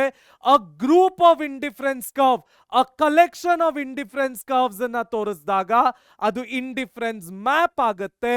It belongs to the family of indifference curve. ಹಾಗಾದ್ರೆ ನೆಕ್ಸ್ಟ್ ಟಾಪಿಕ್ ಏನು ನೋಡೋಣ ಬನ್ನಿ. ಕನ್ಸ್ಯೂಮರ್ಸ್ ಎಕ್ವಿಲಿಬ್ರಿಯಂ ಅಥವಾ optimal choice of a consumer. ಏನು ಕನ್ಸ್ಯೂಮರ್ಸ್ ಎಕ್ವಿಲಿಬ್ರಿಯಂ ಅಥವಾ optimal choice of a consumer ಅಂದ್ರೆ, ಯಾವುದೇ consumer's equilibrium is a combination of, careful ಆಗಿ ಕೇಳಿಸ್ಕೊಳ್ಳಿ, it is a combination of ಎರಡು ಕಾನ್ಸೆಪ್ಟ್. ಯಾವುದಾ ಎರಡು ಕಾನ್ಸೆಪ್ಟ್? ಮೊದಲಿಗೆ ಬಜೆಟ್ ಲೈನ್, ಎರಡನೆಯದು ಇಂಡಿಫರೆನ್ಸ್ ಕರ್ವ್. ಸೊ ಯಾವುದೇ ಕಾಂಬಿನೇಷನ್ ಆಫ್ ಬಜೆಟ್ ಲೈನ್, ಏನು ಬಜೆಟ್ ಲೈನ್ ಅಂದ್ರೆ, ಯಾವುದೇ ಒಬ್ಬ ವ್ಯಕ್ತಿ ತನಗೆ ಇರ್ತಕ್ಕಂತಹ ಇನ್ಕಮ್ಮಿನಲ್ಲಿ ಪರ್ಚೇಸ್ ಮಾಡಬಹುದಾದಂತಹ ಎರಡು ಗೂಡುಗಳನ್ನ ನಾವು ಬಜೆಟ್ ಲೈನ್ ಅಂತ ಕರೆದ್ರೆ, ಆ ಎರಡೂ ಕಾಂಬಿನೇಷನ್ ಆಫ್ ಗೂಡುಗಳು ಈಕ್ವಲ್ ಲೆವೆಲ್ ಆಫ್ ಸ್ಯಾಟಿಸ್ಫ್ಯಾಕ್ಷನ್ ಕೊಡ್ಲಿಕ್ಕೆ ನಾವು ಇಂಡಿಫರೆನ್ಸ್ ಕರ್ವ್ ಅಂತೀವಿ. ಇಂಡಿಫರೆನ್ಸ್ ಕರ್ವ್ಗೆ Perk, Munch, Kit Kat example, Fanta, Mirinda, Pepsi, Coke, coffee, tea ಇವೆಲ್ಲವೂ ಎಕ್ಸಾಂಪಲ್ ಆಗತ್ತೆ. ಇವೆರಡರ ಕಾಂಬಿನೇಷನ್ ಅನ್ನ ನಾವೇನಂತ ಕರಿತೀವಿ? Optimal choice of a consumer ಅಥವಾ consumer's equilibrium. So the combination of goods that maximizes consumer satisfaction within their budget constraints. This represents consumers equilibrium point. ಏನದು ಅಂತ ನಾವು ಗ್ರಾಫಿಕಲ್ ರೆಪ್ರೆಸೆಂಟೇಷನ್ ಅಲ್ಲಿ ನೋಡೋಣ. ಎರಡನೆಯದು, ಕನ್ಸ್ಯೂಮರ್ಸ್ ಎಕ್ವಿಲಿಬ್ರಿಯಂಗೆ ಇರ್ತಕ್ಕಂತಹ ಅಸಂಪ್ಷನ್ಸ್ ಏನು? ಮೊದಲನೆಯದು ಫಿಕ್ಸೆಡ್ ಇನ್ಕಮ್. ನಾನು 60 ರೂಪಾಯಿ ಮಾರ್ಕೆಟ್ಗೆ ತಗೊಂಡು ಹೋಗ್ತಾ ಇದ್ದೀನಿ ಅಂದ್ರೆ ನನ್ನ ಇನ್ಕಮ್ ಯಾವಾಗ್ಲೂ ಏನಾಗಿರ್ಬೇಕು? ಫಿಕ್ಸ್ಡ್ ಆಗಿರ್ಬೇಕು. Rational preferences, constant prices change ಆಗಬಾರ್ದು. ಪ್ರಿಫರೆನ್ಸಸ್ ರ್ಯಾಷನಲ್ ಆಗಿರಬೇಕು. Knowledge of the indifference map, homogeneous and divisible goods and transitivity in preferences. ಅಂದ್ರೆ A greater than B, B greater than C, C greater than A. ಇದನ್ನ ನಾವೇನಂತ ಕರಿತೀವಿ? Transitivity ಅಂತ ಕರಿತೀವಿ. So one good must be better than second good, second good third ಗೂಡ್ಗಿಂತ ಉತ್ತಮವಾಗಿರ್ಬೇಕು, third good ಇವೆರಡಕ್ಕಿಂತ better ಆಗಿರ್ಬೇಕು. ಇದನ್ನ ನಾವು ಕಂಡೀಷನ್ ಆಫ್ ಟ್ರಾನ್ಸಿಟಿವಿಟಿ ಅಂತ ಕರಿತೇವೆ. ಸೊ ಯಾವುದೇ consumer's equilibrium is a combination of two topics. ಯಾವುದದು? ಬಜೆಟ್ ಲೈನ್ ಮತ್ತು ಇಂಡಿಫರೆನ್ಸ್ ಕರ್ವ್. ಸೊ ಯಾವ ಪಾಯಿಂಟ್ ಅಲ್ಲಿ ಬಜೆಟ್ ಲೈನ್ ಮತ್ತು ಇಂಡಿಫರೆನ್ಸ್ ಕರ್ವ್ ಇಂಟರ್ಸೆಕ್ಟ್ ಆಗತ್ತೆ, ಒಂದಕ್ಕೊಂದು ಟಚ್ ಆಗತ್ತೆ, ಅಂತಹ ಪಾಯಿಂಟ್ ಅನ್ನ ನಾವೇನಂತ ಕರಿತೀವಿ? Consumers ಎಕ್ವಿಲಿಬ್ರಿಯಂ point. ಇನ್ಫ್ಯಾಕ್ಟ್ ಅದನ್ನೇ ನಾವು ನಮ್ಮ ನೆಕ್ಸ್ಟ್ ಪಾಯಿಂಟ್ ಅಲ್ಲಿ ಮಾತಾಡೋದು, finding equilibrium. So occurs at a point where budget line is tangent to the highest attainable indifference curve. So ಯಾವುದು ಹೈಯೆಸ್ಟ್ ಲೆವೆಲ್ ಆಫ್ ಸ್ಯಾಟಿಸ್ಫ್ಯಾಕ್ಷನ್ ಕೊಡುತ್ತೆ, ಅದರ ಜೊತೆಗೆ ಬಜೆಟ್ ಲೈನ್ ಎಲ್ಲಿ ಇಂಟರ್ಸೆಕ್ಟ್ ಆಗುತ್ತೆ, ಅದನ್ನ ನಾವೇನಂತ ಕರಿತೇವೆ? ಫೈಂಡಿಂಗ್ ಎಕ್ವಿಲಿಬ್ರಿಯಂ ಅಂತ ಕರಿತೇವೆ. ಇದಕ್ಕೆ ನಾವು ಹೇಗೆ ಗ್ರಾಫಿಕಲ್ ರೆಪ್ರೆಸೆಂಟೇಷನ್ ಮಾಡೋದು ನೋಡೋಣ ಬನ್ನಿ. ಸೊ ಮೊದಲಿಗೆ ನಾವು ಆಸ್ ಯೂಶುವಲ್ ನಾವು ನಮ್ಮ ವೈ ಆಕ್ಸಿಸ್ ಅನ್ನ ಮತ್ತು ಎಕ್ಸ್ ಆಕ್ಸಿಸ್ ಅನ್ನ ಡ್ರಾ ಮಾಡ್ಕೊಳ್ಳೋಣ. ನಾವು ಯಾವುದೇ ಕಾಂಬಿನೇಷನ್ ಆಫ್ ಗೂಡ್ಸ್ ತಗೊಳ್ಬಹುದು, that is not a problem. So ನಾನಿಲ್ಲಿ ಏನ್ ಮಾಡ್ತೀನಿ, ಅವಾಗ್ಲೇ ನಾನು ತಗೊಂಡಂತಹ ಪರ್ಕ್ ಮತ್ತು ಮಂಚ್ ಎಕ್ಸಾಂಪಲ್ಗಳನ್ನೇ ತಗೊಳ್ತೀನಿ. ಸೊ ನೋಡೋಣ. ಮೊದಲಿಗೆ ನಾನು ನನ್ನ ಕಾಂಬಿನೇಷನ್ ಅನ್ನ ತಗೊಳ್ತೀನಿ, ಎ ಬಿ ಸಿ ಡಿ. ಮೊದಲಿಗೆ ಪರ್ಕ್ ವಿಚ್ ಇಸ್ 10 rupees.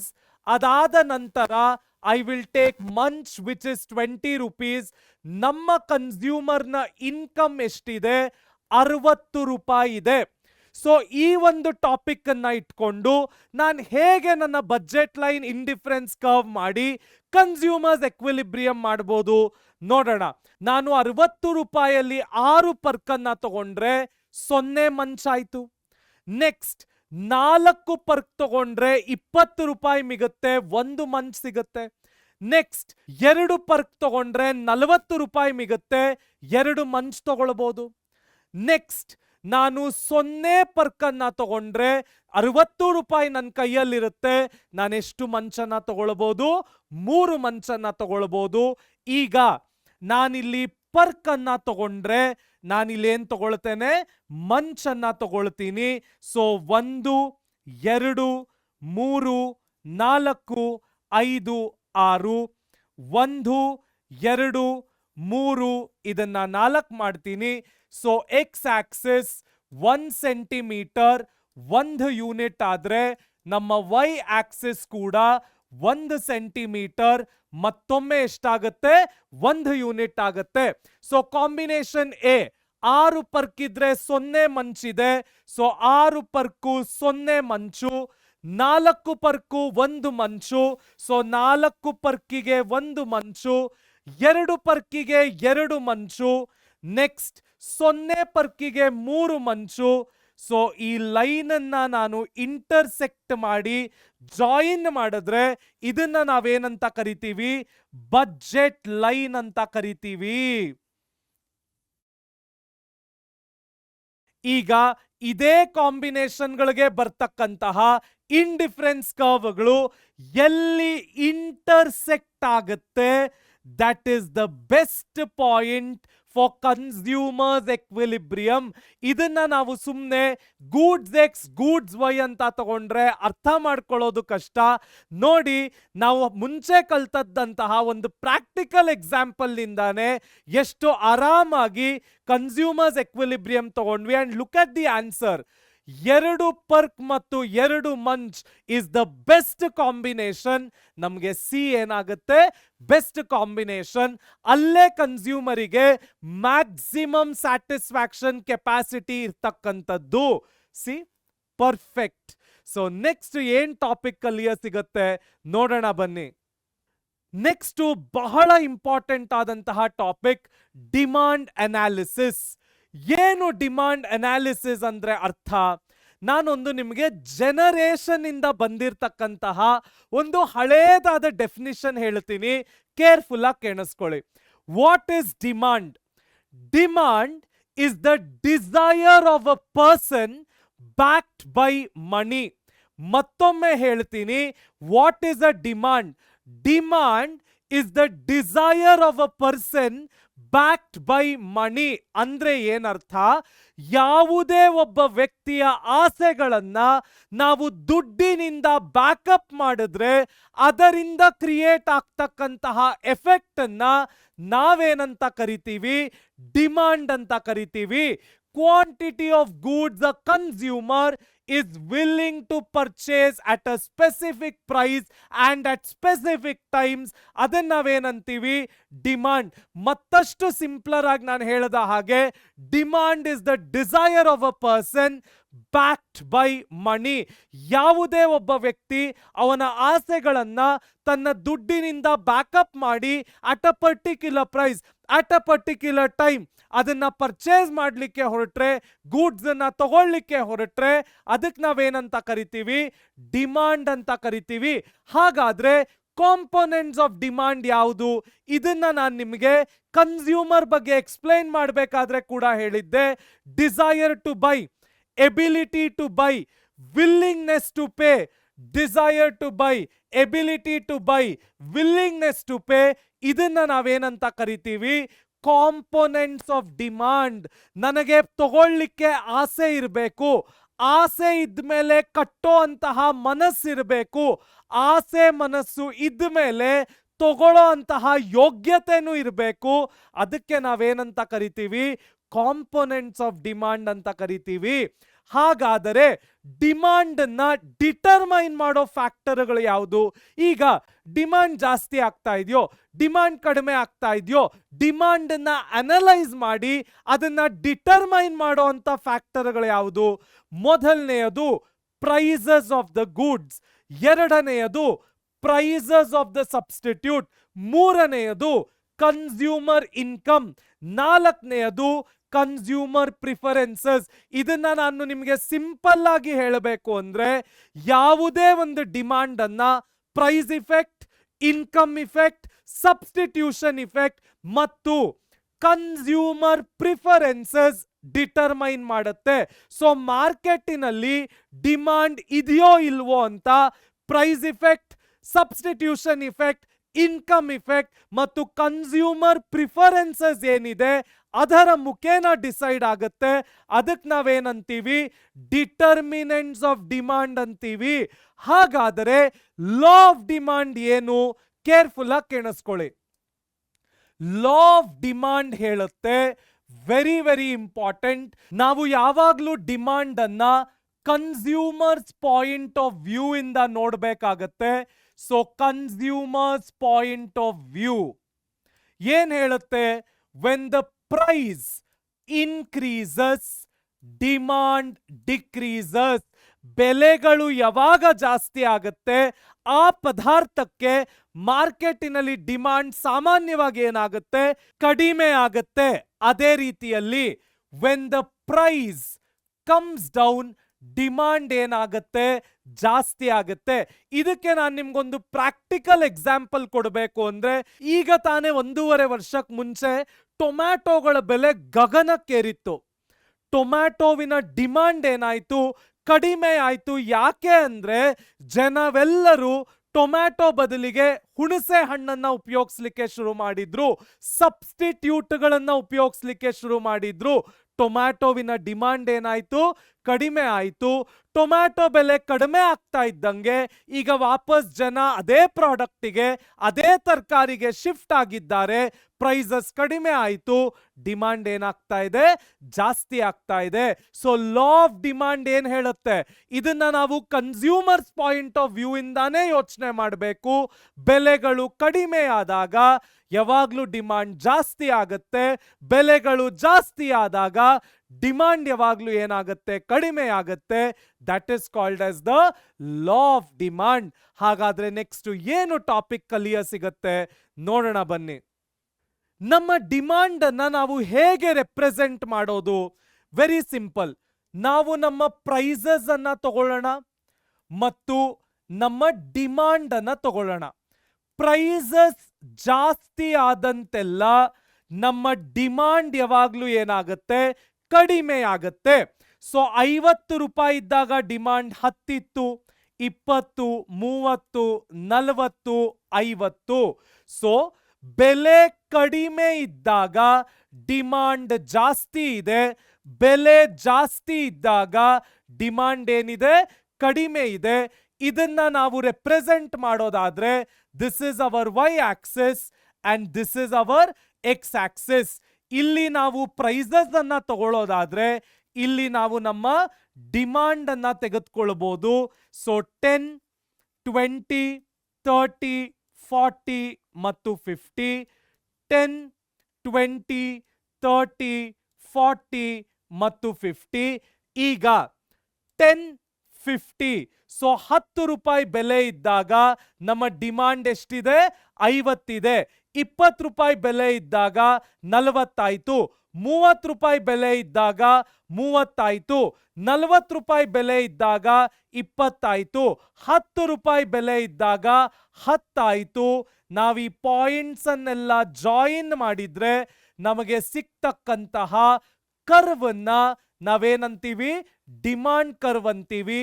ನಮ್ಗೆ ಏನು ಕಾಂಬಿನೇಷನ್ಗಳು ಸಿಕ್ತು, ಈ ಕಾಂಬಿನೇಷನ್ಗಳನ್ನ ನಾವು ಡಿಮಾಂಡ್ ಸ್ಕೆಡ್ಯೂಲ್ ಅಂತ ಕರಿತೀವಿ. ಯಾವ್ದದು? 10, 50, 20, 40, 30, 30, 40, 20, 50, 10 ಇವೆಲ್ಲವೂ ಡಿಮಾಂಡ್ ಸ್ಕೆಡ್ಯೂಲ್ ಆದ್ರೆ ನಮಗೆ ಏನು ಪಾಯಿಂಟ್ಗಳನ್ನ ಜಾಯಿನ್ ಮಾಡಿದ್ಮೇಲೆ ಒಂದು ಲೈನ್ ಸಿಕ್ತು, ಇದನ್ನ ನಾವೇನಂತ ಕರಿತೇವೆ? ಡಿಮಾಂಡ್ ಕರ್ವ್ ಅಂತ ಕರಿತೇವೆ. ನೋಡಿ, ಈ ಲೈನ್ ಅನ್ನ ನಾವು ಏನಂತ ಕರಿತೇವೆ? ಡಿಮಾಂಡ್ ಕರ್ವ್ ಅಂತ ಕರಿತೇವೆ. ಇಂಟ್ರೆಸ್ಟಿಂಗ್. ಹಾಗಾದ್ರೆ ನೆಕ್ಸ್ಟ್ ಏನು ಕಲಿಯಕ್ಕೆ ಸಿಗತ್ತೆ ನೋಡೋಣ ಬನ್ನಿ. ಹಾಗಾದ್ರೆ ಡಿಮಾಂಡ್ ಕರ್ವ್ ಅಲ್ಲಿ ಯಾವುದೆಲ್ಲ ಕರ್ವ್ಗಳಿದೆ? ಮೊದಲನೆಯದು ಇಂಡಿವಿಜುವಲ್ ಡಿಮಾಂಡ್ ಕರ್ವ್. ಅಂದ್ರೆ the demand curve is a graphical representation of the law of demand, showing the inverse relationship between the price and the quantity. ನಾನು ಹೇಳಿದ ಹಾಗೆ ಪ್ರೈಸ್ಗಳು ಜಾಸ್ತಿ ಇದ್ದಾಗ ಕ್ವಾಂಟಿಟಿ ಡಿಮಾಂಡೆಡ್ ಕಡಿಮೆ ಇರುತ್ತೆ, ಪ್ರೈಸ್ಗಳು ಕಡಿಮೆ ಇದ್ದಾಗ ಕ್ವಾಂಟಿಟಿ ಡಿಮಾಂಡೆಡ್ ಯಾವಾಗ್ಲೂ ಏನಾಗಿರುತ್ತೆ, ಜಾಸ್ತಿ ಇರುತ್ತೆ. ಅದಕ್ಕೆ ನಾವೇನಂತ ಕರಿತೀವಿ, ಇಂಡಿವಿಜುವಲ್ ಡಿಮಾಂಡ್ ಕರ್ವ್ ಅಂತ ಕರಿತೀವಿ. Next, reasons for downward slope. ಯಾಕೆ ಡೌನ್ವರ್ಡ್ ಸ್ಲೋಪ್ ಆಗುತ್ತೆ? ಮೊದಲನೆಯದು, ನಾನಿವಾಗ ಆಗ್ಲೇ ಇದನ್ನ ಹೇಳಿದ್ದೀನಿ, ಪ್ರೈಸ್ ಇಫೆಕ್ಟ್. ಏನು ಪ್ರೈಸ್ ಇಫೆಕ್ಟ್ ಅಂದ್ರೆ, ಯಾವುದೇ ವಸ್ತುವಿನ ಬೆಲೆ ಜಾಸ್ತಿ ಆಗ್ತಾ ಇದ್ರೆ ಡಿಮಾಂಡ್ ಕಡಿಮೆ ಆಗತ್ತೆ. ಯಾವುದೇ ಒಂದು ವಸ್ತುವಿನ ಬೆಲೆ ಕಡಿಮೆ ಆಗ್ತಾ ಇದ್ರೆ ಡಿಮಾಂಡ್ ಯಾವಾಗ್ಲೂ ಏನಾಗುತ್ತೆ, ಜಾಸ್ತಿ ಆಗತ್ತೆ. ಇದನ್ನ ನಾವೇನಂತ ಕರಿತೀವಿ, ಪ್ರೈಸ್ ಇಫೆಕ್ಟ್ ಅಂತ ಕರಿತೀವಿ. ನೆಕ್ಸ್ಟ್, ಡಿಮಾಂಡ್ ಯಾಕೆ ಡೌನ್ವರ್ಡ್ ಸ್ಲೋಪ್ ಇರುತ್ತೆ ಅಂದ್ರೆ ಇನ್ಕಮ್ ಇಫೆಕ್ಟ್. ಏನು ಇನ್ಕಮ್ ಇಫೆಕ್ಟ್ ಅಂದ್ರೆ ಅರ್ಥ ಕೇರ್ಫುಲ್ ಆಗಿ ಕೇಳಿಸ್ಕೊಳ್ಳಿ. ನಮ್ಮ ಭಾರತ ದೇಶದಲ್ಲಿ BMW, ಪೋರ್ಷಾ, ಔಡಿ, ಲ್ಯಾಂಬೋರ್ಗಿನಿ, ಫರಾರಿ, ಬೆಂಟ್ಲೆ ಈ ತರ ಕಾರುಗಳು ಜಾಸ್ತಿ ಸೇಲ್ ಆಗಲ್ಲ. ಕಾರಣ ಏನು? The income is low. ಅದೇ ನೀವು ವೆಸ್ಟ್ ಕಡೆಗೆ ಹೋದ್ರೆ ಈ ತರದ ಕಾರುಗಳು ಭಾರತಕ್ಕೆ ಕಂಪೇರ್ ಮಾಡಿದ್ರೆ ಅವರು ಬೆಲೆಗಳ ಬಗ್ಗೆ ಯೋಚನೆ ಮಾಡಲ್ಲ, ಜಾಸ್ತಿ ಖರೀದಿ ಮಾಡ್ತಾರೆ. The reason is income is high. ಮತ್ತೊಂದು ಎಕ್ಸಾಂಪಲ್, ನಮ್ಮ ಕೋವಿಡ್ ನ ಸಮಯದಲ್ಲಿ ಜನರಿಗೆ ಯಾವ ಲಕ್ಸುರಿ ಐಟಮ್ಗಳನ್ನು ಖರೀದಿ ಮಾಡಲಿಕ್ಕೆ ಹಣ ಇರಲಿಲ್ಲ, ಇನ್ಕಮ್ ವಾಸ್ ನಾಟ್ ದೇರ್. ಅದೇ ಜನ ಈಗ ಕೋವಿಡ್ ನ ತರ ಬಿಹೇವ್ ಮಾಡ್ತಾ ಇಲ್ಲ, ಸಂಬಳಗಳು ಚೆನ್ನಾಗಿ ಸಿಗ್ತಾ ಇದೆ, ಇನ್ಕಮ್ ಕೂಡ ಮಾಡರೇಟ್ ಇಂದ ಹೈ ಇದೆ. ಎಲ್ಲ ವಸ್ತುಗಳನ್ನು, ಲಕ್ಸುರಿ ಐಟಮ್ಗಳನ್ನು ಯೋಚನೆ ಮಾಡ್ದಂಗೆ ಖರೀದಿ ಮಾಡ್ತಾ ಇದ್ದಾರೆ. Income effect. So income effect ಏನ್ ಹೇಳುತ್ತೆ, ಯಾವುದೇ ಒಬ್ಬ ವ್ಯಕ್ತಿಗೆ ಒಳ್ಳೆ ಇನ್ಕಮ್ ಇದ್ರೆ ಅವನ ಡಿಮಾಂಡ್ ಕೂಡ ಜಾಸ್ತಿ ಇರುತ್ತೆ. ಅದೇ ವ್ಯಕ್ತಿ ಹತ್ರ ಇನ್ಕಮ್ ಇಲ್ಲದೆ ಹೋದ್ರೆ ಡಿಮಾಂಡ್ ಕೂಡ ಏನಾಗುತ್ತೆ, ಕಡಿಮೆ ಆಗತ್ತೆ. ಇಂತಹ ಇನ್ಕಮ್ ಎಫೆಕ್ಟಿನಲ್ಲಿ ಪ್ರೈಸಸ್ಗಳು ಮ್ಯಾಟರ್ ಆಗಲ್ಲ.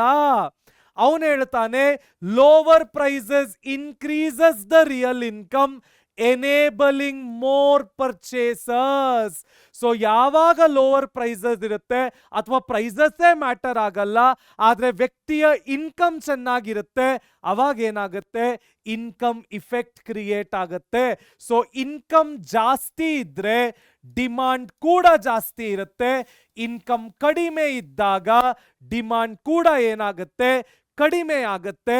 ಇದನ್ನ ನಾವೇನಂತ ಕರಿತೀವಿ, ಇನ್ಕಮ್ ಇಫೆಕ್ಟ್ ಅಂತ ಕರಿತೀವಿ. Next, substitution effect. ಏನು ಸಬ್ಸ್ಟಿಟ್ಯೂಷನ್ ಇಫೆಕ್ಟ್ ಅಂದ್ರೆ, ನಾವಿದನ್ನ ಒಂದು ಎಕ್ಸಾಂಪಲ್ ಒಟ್ಟಿಗೆ ಕಲಿಯೋಣ. ಮೊದಲಿಗೆ ನಾನು ಕಾಫಿಯನ್ನ ಕುಡಿತಾ ಇದ್ದೆ. ಕಾಫಿಯ ಬೆಲೆ ಜಾಸ್ತಿ ಆಗಿದ್ದ ಕಾರಣ ನನ್ನ ಡಿಮಾಂಡ್ ಎಲ್ಲ ಟೀ ಕಡೆಗೆ ಶಿಫ್ಟ್ ಆಯ್ತು. ಇದನ್ನ ನಾನೇನಂತ ಕರಿತೀನಿ, ಸಬ್ಸ್ಟಿಟ್ಯೂಷನ್ ಇಫೆಕ್ಟ್ ಅಂತ ಕರಿತೀನಿ. So if price of tea increases, demand for coffee also increases. ಅದೇ ತರ, if the price of tea comes down, demand for coffee also will come down. ಅಂದ್ರೆ ಏನರ್ಥ, ನಾನು ಉಪಯೋಗಿಸ್ತಾ ಇರ್ತಕ್ಕಂತಹ ವಸ್ತುವಿನ ಬೆಲೆ ಜಾಸ್ತಿ ಆದಾಗ ಅದಕ್ಕೆ ಇರ್ತಕ್ಕಂತಹ ಸಬ್ಸ್ಟಿಟ್ಯೂಟಿಗೆ ಡಿಮಾಂಡ್ ಏನಾಗುತ್ತೆ, ಜಾಸ್ತಿ ಆಗತ್ತೆ. ಟೊಮ್ಯಾಟೋವಿನ ಬೆಲೆ ಜಾಸ್ತಿ ಆದಾಗ ಹುಣಸೆ ಹಣ್ಣಿನ ಡಿಮಾಂಡ್ ಜಾಸ್ತಿ ಆಯ್ತು. ಟೊಮ್ಯಾಟೋವಿನ ಬೆಲೆ ಇಳಿದು ಹೋದಾಗ, ಬಿದ್ದು ಹೋದಾಗ ಹುಣಸೆ ಹಣ್ಣಿಗಿರ್ತಕ್ಕಂತಹ ಡಿಮಾಂಡು ಏನಾಯ್ತು, ಬಿದ್ದು ಹೋಯ್ತು. ಇದನ್ನ ನಾವೇನಂತ ಕರಿತೀವಿ, ಸಬ್ಸ್ಟಿಟ್ಯೂಷನ್ ಇಫೆಕ್ಟ್ ಅಂತ ಕರಿತೀವಿ. ನೆಕ್ಸ್ಟ್, ಡಿಮಿನಿಷಿಂಗ್ ಮಾರ್ಜಿನಲ್ ಯುಟಿಲಿಟಿ ಅಂದ್ರೆ ಏನರ್ಥ, ಅಡಿಷನಲ್ ಯೂನಿಟ್ಸ್ ಅನ್ನ ಕನ್ಸ್ಯೂಮ್ ಮಾಡ್ತಾ ಇದ್ದ ಹಾಗೆ ಅದರ ಕಡೆ ಇರ್ತಕ್ಕಂತಹ ಸ್ಯಾಟಿಸ್ಫ್ಯಾಕ್ಷನ್ ಏನಾಗುತ್ತೆ, ಕಡಿಮೆ ಆಗತ್ತೆ. ಸ್ಯಾಟಿಸ್ಫ್ಯಾಕ್ಷನ್ನೇ ಇಲ್ಲದೆ ಇದ್ರೆ ಅದಕ್ಕೆ ಡಿಮಾಂಡ್ ಕ್ರಿಯೇಟ್ ಆಗಕ್ಕೆ ಹೇಗೆ ಸಾಧ್ಯ? ಡಿಮಾಂಡ್ ಕೂಡ ಏನಾಗುತ್ತೆ, ಬಿದ್ದು ಹೋಗುತ್ತೆ. ಇದಕ್ಕೆ ನಾವೇನಂತೀವಿ, ಡಿಮಿನಿಷಿಂಗ್ ಮಾರ್ಜಿನಲ್ ಯುಟಿಲಿಟಿ ಅಂತೀವಿ. So demand curve downward sloping ಇರ್ಲಿಕ್ಕೆ 4 ಕಾರಣಗಳಿದೆ: price effect, income effect, substitution effect ಮತ್ತು ಡಿಮಿನಿಷಿಂಗ್ ಮಾರ್ಜಿನಲ್ ಯುಟಿಲಿಟಿ. ಹಾಗಾದ್ರೆ ನೆಕ್ಸ್ಟ್ ಏನು ಕಲಿಯಕ್ಕೆ ಸಿಗತ್ತೆ ನೋಡೋಣ ಬನ್ನಿ. Next, normal goods and inferior goods. ಏನು normal goods and inferior goods ಅಂದ್ರೆ ವೆರಿ ಸಿಂಪಲ್.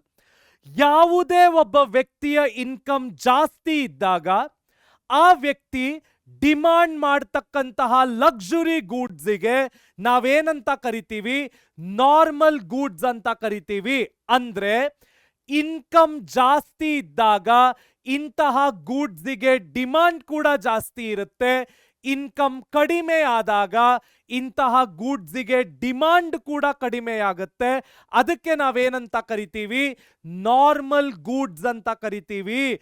ಸೊ ಯಾವುದೇ ಒಂದು ಗೂಡ್ಸ್ಗೆ ಒಬ್ಬ ವ್ಯಕ್ತಿಯ ಇನ್ಕಮ್ ಮೇಲೆ, ಅವನ ಇನ್ಕಮ್ ಜಾಸ್ತಿ ಆದ್ರೆ ಡಿಮಾಂಡ್ ಕ್ರಿಯೇಟ್ ಆಗುತ್ತೆ. ಅವನ ಇನ್ಕಮ್ ಬಿದ್ದು ಹೋಗ್ತಾ ಇದ್ದಂಗೆ ಡಿಮಾಂಡ್ ಕೂಡ ಬಿದ್ದು ಹೋಗುತ್ತೆ. ಅದಕ್ಕೆ ನಾವೇನಂತ ಕರಿತೀವಿ? ನಾರ್ಮಲ್ ಗೂಡ್ಸ್ ಅಂತ ಕರಿತೀವಿ. ಫಾರ್ ಎಕ್ಸಾಂಪಲ್, ಆಪಲ್ ಆಗಿರ್ಬೋದು, ರೈಸ್ ಅಕ್ಕಿ ಆಗಿರ್ಬೋದು, ಇವೆಲ್ಲ ನಾರ್ಮಲ್ ಗೂಡ್ಸ್. ನಮ್ಮ ಇನ್ಕಮ್ ಜಾಸ್ತಿ ಇದ್ದಾಗ ನಾವು ಆಪಲ್ ತಿಂತೇವೆ, ಅಕ್ಕಿಯನ್ನ ತಿಂತೇವೆ. ಯಾವುದೋ ಒಬ್ಬ ವ್ಯಕ್ತಿಯ ಇನ್ಕಮ್ ಕಡಿಮೆ ಆಗೋದ್ರೆ ಆಪಲ್ಗೆ ಅವನು ಸಬ್ಸ್ಟಿಟ್ಯೂಟ್ ಹುಡ್ಕಕ್ ಶುರು ಮಾಡ್ತಾನೆ. ಅಕ್ಕಿಯ ಬದಲು ಅವನು ರಾಗಿ ಅಥವಾ ಸಬ್ಸ್ಟಿಟ್ಯೂಟ್ ಹುಡ್ಕೊಂಡು ತಿನ್ಲಿಕ್ಕೆ ಶುರು ಮಾಡ್ತಾನೆ. ಅನದರ್ ಎಕ್ಸಾಂಪಲ್, ಬಾದಾಮಿ ಮತ್ತು ಕಡಲೆ ಬೀಜ. ಎಲ್ಲರೂ ಹೇಳ್ತಾರೆ ಬಡವರ ಬಾದಾಮಿ ಅಂದ್ರೆ ಅದು ಗ್ರೌಂಡ್ ನಟ್, ಕಡಲೆ ಬೀಜ ಅಂತ. ಇನ್ಕಮ್ ಜಾಸ್ತಿ ಇದ್ದಾಗ ಆ ವ್ಯಕ್ತಿ ಬಾದಾಮಿಯನ್ನೇ ತಿಂತಾನೆ. ಇನ್ಕಮ್ ಕಡಿಮೆ ಆದಾಗ ಬಾದಾಮಿಯ ಬದಲು ಗ್ರೌಂಡ್ ನಟ್, ಕಡಲೆ ಬೀಜಗಳನ್ನ ತಿನ್ಲಿಕ್ಕೆ ಶುರು ಮಾಡಬಹುದು. ಇಂತಹ ಗೂಡ್ಸ್ಗಳಿಗೆ ನಾವೇನಂತೀವಿ? Normal goods. ಇದನ್ನ ಒಂದು ರೀತಿಯ ಲಕ್ಸುರಿ ಗೂಡ್ಸ್ ಅಂದ್ರೂ ಕೂಡ ಅದು ತಪ್ಪಾಗಲ್ಲ. ಅದೇ ರೀತಿ ಇನ್ಫೀರಿಯರ್ ಗೂಡ್ಸ್ ಅಂದ್ರೆ ಏನರ್ಥ? ಯಾವುದೇ ಒಬ್ಬ ವ್ಯಕ್ತಿಯ ಇನ್ಕಮ್ ಜಾಸ್ತಿ ಇದ್ದಾಗ ಈ ಗೂಡ್ಸ್ಗೆ ಡಿಮಾಂಡ್ ಕಡಿಮೆ ಆಗುತ್ತೆ. ಅದೇ ವ್ಯಕ್ತಿಯ ಇನ್ಕಮ್ ಕಡಿಮೆ ಆದ್ರೆ ಈ ಗೂಡ್ಸ್ಗೆ ಡಿಮಾಂಡ್ ಜಾಸ್ತಿ ಆಗುತ್ತೆ. ಅದಕ್ಕೆ ನಾವೇನಂತೀವಿ? Inferior goods. ರಾಗಿ, ಕಡಲೆ ಬೀಜ, ಸೆಕೆಂಡ್ ಹ್ಯಾಂಡ್ ಪ್ರಾಡಕ್ಟ್ಸ್. ಯಾವುದೋ ಒಬ್ಬ ವ್ಯಕ್ತಿಗೆ ಇನ್ಕಮ್ ಚೆನ್ನಾಗಿದ್ರೆ ಅವನು normal goods, first hand products ಅನ್ನೇ ಖರೀದಿ ಮಾಡ್ತಾನೆ. ಆ ವ್ಯಕ್ತಿಯ ಇನ್ಕಮ್ ಕಡಿಮೆ ಆದಂತೆಲ್ಲ ಅವನು ಸೆಕೆಂಡ್ ಹ್ಯಾಂಡ್ ಪ್ರಾಡಕ್ಟ್ಗಳನ್ನ ಪರ್ಚೇಸ್ ಮಾಡಲಿಕ್ಕೆ ಶುರು ಮಾಡ್ತಾನೆ. ಅವನ ಇನ್ಕಮ್ ಕಡಿಮೆ ಆದಂತೆಲ್ಲ ಅವನು ಈ ಗೂಡ್ಸ್ಗಳಿಗೆ ಡಿಮಾಂಡ್ ಜಾಸ್ತಿ ಮಾಡ್ತಾನೆ. ಅದಕ್ಕೆ ನಾವೇನಂತೀವಿ? Inferior goods. ನಾನು ಹೇಳಿದ ಹಾಗೆ ಕಡಲೆ ಬೀಜ, ರಾಗಿ, ಸೆಕೆಂಡ್ ಹ್ಯಾಂಡ್ ಪ್ರಾಡಕ್ಟ್ಸ್ ಇವೆಲ್ಲವೂ ನಮ್ಮ ಇನ್ಫೀರಿಯರ್ ಗೂಡ್ಸ್ಗೆ ಏನಾಗುತ್ತೆ? ಎಕ್ಸಾಂಪಲ್ ಆಗುತ್ತೆ. ಸೊ ಸಮ್ಮರೈಸಿಂಗ್, ನಾರ್ಮಲ್ ಗೂಡ್ಸ್ ಅಂದ್ರೆ ಏನರ್ಥ? ಇನ್ಕಮ್ ಜಾಸ್ತಿ ಇದ್ದಾಗ ಡಿಮಾಂಡ್ ಜಾಸ್ತಿ ಇರುತ್ತೆ, ಇನ್ಕಮ್ ಕಡಿಮೆ ಆದಾಗ ಡಿಮಾಂಡ್ ಕಡಿಮೆ ಆಗುತ್ತೆ. ನಾರ್ಮಲ್ ಗೂಡ್ಸ್ ಆಪಲ್, ರೈಸ್, ಬಾದಾಮ್. ಅದೇ ರೀತಿಯಲ್ಲಿ ಇನ್ಫೀರಿಯರ್ ಗೂಡ್ಸ್ ಅಂದ್ರೆ ಏನರ್ಥ? ಇನ್ಕಮ್ ಜಾಸ್ತಿ ಇದ್ದಾಗ ಇಂತಹ ಗೂಡ್ಸ್ ಗಳನ್ನ ಯಾರೂ ಡಿಮ್ಯಾಂಡ್ ಮಾಡೋದಿಲ್ಲ. ಅದೇ ಇನ್ಕಮ್ ಕಡಿಮೆ ಆದಾಗ ಇನ್ಫೀರಿಯರ್ ಗೂಡ್ಸಿನ ಡಿಮಾಂಡ್ ಕೂಡ ಜಾಸ್ತಿ ಆಗುತ್ತೆ. ಅದಕ್ಕೆ ನಾವೇನಂತೀವಿ? ಇನ್ಫೀರಿಯರ್ ಗೂಡ್ಸ್ ಅಂತೀವಿ. ರಾಗಿ, ಕಡಲೆ ಬೀಜ, all the second hand product, ಇದಕ್ಕೆ ನಾವೇನಂತೀವಿ? Inferior goods. ಇದನ್ನ ನಾವು, I repeat, partially Giffen goods ಅನ್ಬೋದು. ನಾನು ಇದನ್ನ ಕಾನ್ಶಿಯಸ್ ಆಗಿ ಹೇಳ್ತಾ ಇದ್ದೀನಿ. ಇನ್ಫೀರಿಯರ್ ಗೂಡ್ಸ್ ಅನ್ನ ನಾವು ಪಾರ್ಷಿಯಲಿ ಗಿಫಿನ್ಸ್ ಗೂಡ್ಸ್ ಅಂತ ಕೂಡ ಕರಿಬಹುದು.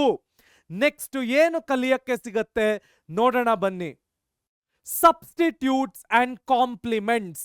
ಏನು ಸಬ್ಸ್ಟಿಟ್ಯೂಟ್ಸ್ ಅಂದ್ರೆ, ಇದನ್ನ ನಾನು ನಿಮಗೆ ಸಬ್ಸ್ಟಿಟ್ಯೂಷನ್ ಎಫೆಕ್ಟ್ ಅನ್ನ ಎಕ್ಸ್ಪ್ಲೇನ್ ಮಾಡಬೇಕಾದ್ರೆ ಕೂಡ ಹೇಳಿದ್ದೆ. ಏನು ಸಬ್ಸ್ಟಿಟ್ಯೂಟ್? ನಾನು ಉಪಯೋಗಿಸ್ತಾ ಇರ್ತಕ್ಕಂತಹ ಗೂಡ್ಸಿನ ಬೆಲೆ ಜಾಸ್ತಿ ಆದಾಗ ಅದಕ್ಕೆ ಇರ್ತಕ್ಕಂತಹ ಸಬ್ಸ್ಟಿಟ್ಯೂಟಿಗೆ ಡಿಮಾಂಡ್ ಜಾಸ್ತಿ ಆಗುತ್ತೆ. ಸಬ್ಸ್ಟಿಟ್ಯೂಟ್ಸ್ ಅಂದ್ರೆ ಏನರ್ಥ? ಯಾವುದೇ ಒಂದು ಗೂಡಿಗೆ ಮತ್ತೊಂದು ಗೂಡ್ ಆಲ್ಟರ್ನೇಟಿವ್ ಆಗಿ ಆಕ್ಟ್ ಮಾಡಿದ್ರೆ ಅಂತಹ ಗೂಡ್ಸ್ಗೆ ನಾವು ಸಬ್ಸ್ಟಿಟ್ಯೂಟ್ ಅಂತೀವಿ. ಟೊಮ್ಯಾಟೊ ತರಕಾರಿಗೆ ಹುಣಸೆ ಹಣ್ಣು ಆಲ್ಟರ್ನೇಟಿವ್. ಕ್ಲಿಯರಾ? ಅದೇ ರೀತಿಯಲ್ಲಿ ಕಾಫಿಗೆ ಟೀ ಆಲ್ಟರ್ನೇಟಿವ್. ಸೊ ಈ ತರ ಹಾಲಿಗೆ ಮಿಲ್ಕ್ ಪೌಡರ್ ಆಲ್ಟರ್ನೇಟಿವ್. ಸೊ ಈ ತರ ಒಂದು ಪದಾರ್ಥಕ್ಕೆ ಮತ್ತೊಂದು ಪದಾರ್ಥವನ್ನ ಆಲ್ಟರ್ನೇಟಿವ್ ಆಗಿ ನಾವು ಹುಡುಕ್ಲಿಕ್ಕೆ ಶುರು ಮಾಡಿದ್ರೆ ಅಥವಾ ಉಪಯೋಗಿಸ್ಲಿಕ್ಕೆ ಶುರು ಮಾಡಿದ್ರೆ ಅಂತಹ ಪದಾರ್ಥಗಳನ್ನ ನಾವು ಸಬ್ಸ್ಟಿಟ್ಯೂಟ್ಸ್ ಅಂತೇವೆ. ಬೋರ್ವಿಟಾಗೆ ಬೂಸ್ಟ್ ಆಲ್ಟರ್ನೇಟಿವ್, ಹಾರ್ಲಿಕ್ಸಿಗೆ ಕಾಂಪ್ಲಾನ್ ಆಲ್ಟರ್ನೇಟಿವ್. ಸೊ ಇದರಲ್ಲಿ ಡಿಗ್ರಿ ಆಫ್ ರಿಲೇಶನ್ಶಿಪ್ ಯಾವ ತರ ಇರುತ್ತೆ? The strength of the relationship between the good varies. Some goods are perfect substitutes or complements while others have weaker relationships. ಅದೇ ತರ ಕಾಂಪ್ಲಿಮೆಂಟ್ಸ್ ಅಂದ್ರೆ ಏನರ್ಥ? ಇದು ಜಾಯಿಂಟ್ ಪ್ರಾಡಕ್ಟ್ಸ್. ಸಬ್ಸ್ಟಿಟ್ಯೂಟ್ ಅಂದ್ರೆ ನಾನು ಟೊಮ್ಯಾಟೊ ಬದಲು ಹುಣಸೆ ಹಣ್ಣು ಉಪಯೋಗಿಸ್ತಾ ಇದ್ದೀನಿ, ಕಾಫಿ ಬದಲು ಟೀ ಉಪಯೋಗಿಸ್ತಾ ಇದ್ದೀನಿ. ಅದೇ ರೀತಿಯಲ್ಲಿ ಹಾಲಿನ ಬದಲು ಹಾಲಿನ ಪೌಡರ್ ಉಪಯೋಗಿಸ್ತಾ ಇದ್ದೀವಿ, ಬೂಸ್ಟ್ ಬದಲು ಬೋರ್ವಿಟಾ ಉಪಯೋಗಿಸ್ತಾ ಇದ್ದೀವಿ. ಬೇರೆ ಪದಾರ್ಥವನ್ನೇ ಆಲ್ಟರ್ನೇಟಿವ್ ಆಗಿ ಉಪಯೋಗಿಸಿದಾಗ ಸಬ್ಸ್ಟಿಟ್ಯೂಟ್ ಅಂತ ಕರಿತೀವಿ. ಆದ್ರೆ ಕಾಂಪ್ಲಿಮೆಂಟ್ಸ್ ಅಂದ್ರೆ ಏನು? Joint products. ಪೆನ್ನಿನ ಜೊತೆಗೆ ಇಂಕ್ ಅಥವಾ ರೀಫಿಲ್ ಕೊಡ್ತಾನೆ, ಕಾಂಪ್ಲಿಮೆಂಟ್ಸ್. ನಾವು ಅಂಗಡಿಯಲ್ಲಿ ಸ್ವೀಟ್ ತಗೊಂಡಾಗ ಅವನ್ ಸ್ವೀಟನ್ನ ನಿಮ್ ಕೈಯಲ್ಲಿ ಇಟ್ಬಿಟ್ಟು ಮನೆಗೆ ಹೋಗಪ್ಪ ಅಂತ ಹೇಳಲ್ಲ. ಸ್ವೀಟನ್ನ ಒಂದು ಬಾಕ್ಸಿಗೆ ಹಾಕಿ ಕವರಿನಲ್ಲಿ ಪ್ಯಾಕ್ ಮಾಡಿ ಕೊಡ್ತಾನೆ, ಕಾಂಪ್ಲಿಮೆಂಟ್. ಕಾರಿನ ಜೊತೆಗೆ 5 ಲೀಟರ್ ಪೆಟ್ರೋಲ್ ಅನ್ನ ಕೊಡ್ತಾರೆ, ಕಾಂಪ್ಲಿಮೆಂಟ್. ಸೊ ಯಾವುದೇ ಎರಡು ಪ್ರಾಡಕ್ಟ್ಗಳನ್ನ ಜಾಯಿಂಟ್ ಆಗಿ ಉಪಯೋಗಿಸಿದ್ರೆ ಅದನ್ನ ನಾವೇನಂತ ಕರಿತೀವಿ? ಕಾಂಪ್ಲಿಮೆಂಟ್ಸ್ ಅಂತ ಕರಿತೀವಿ.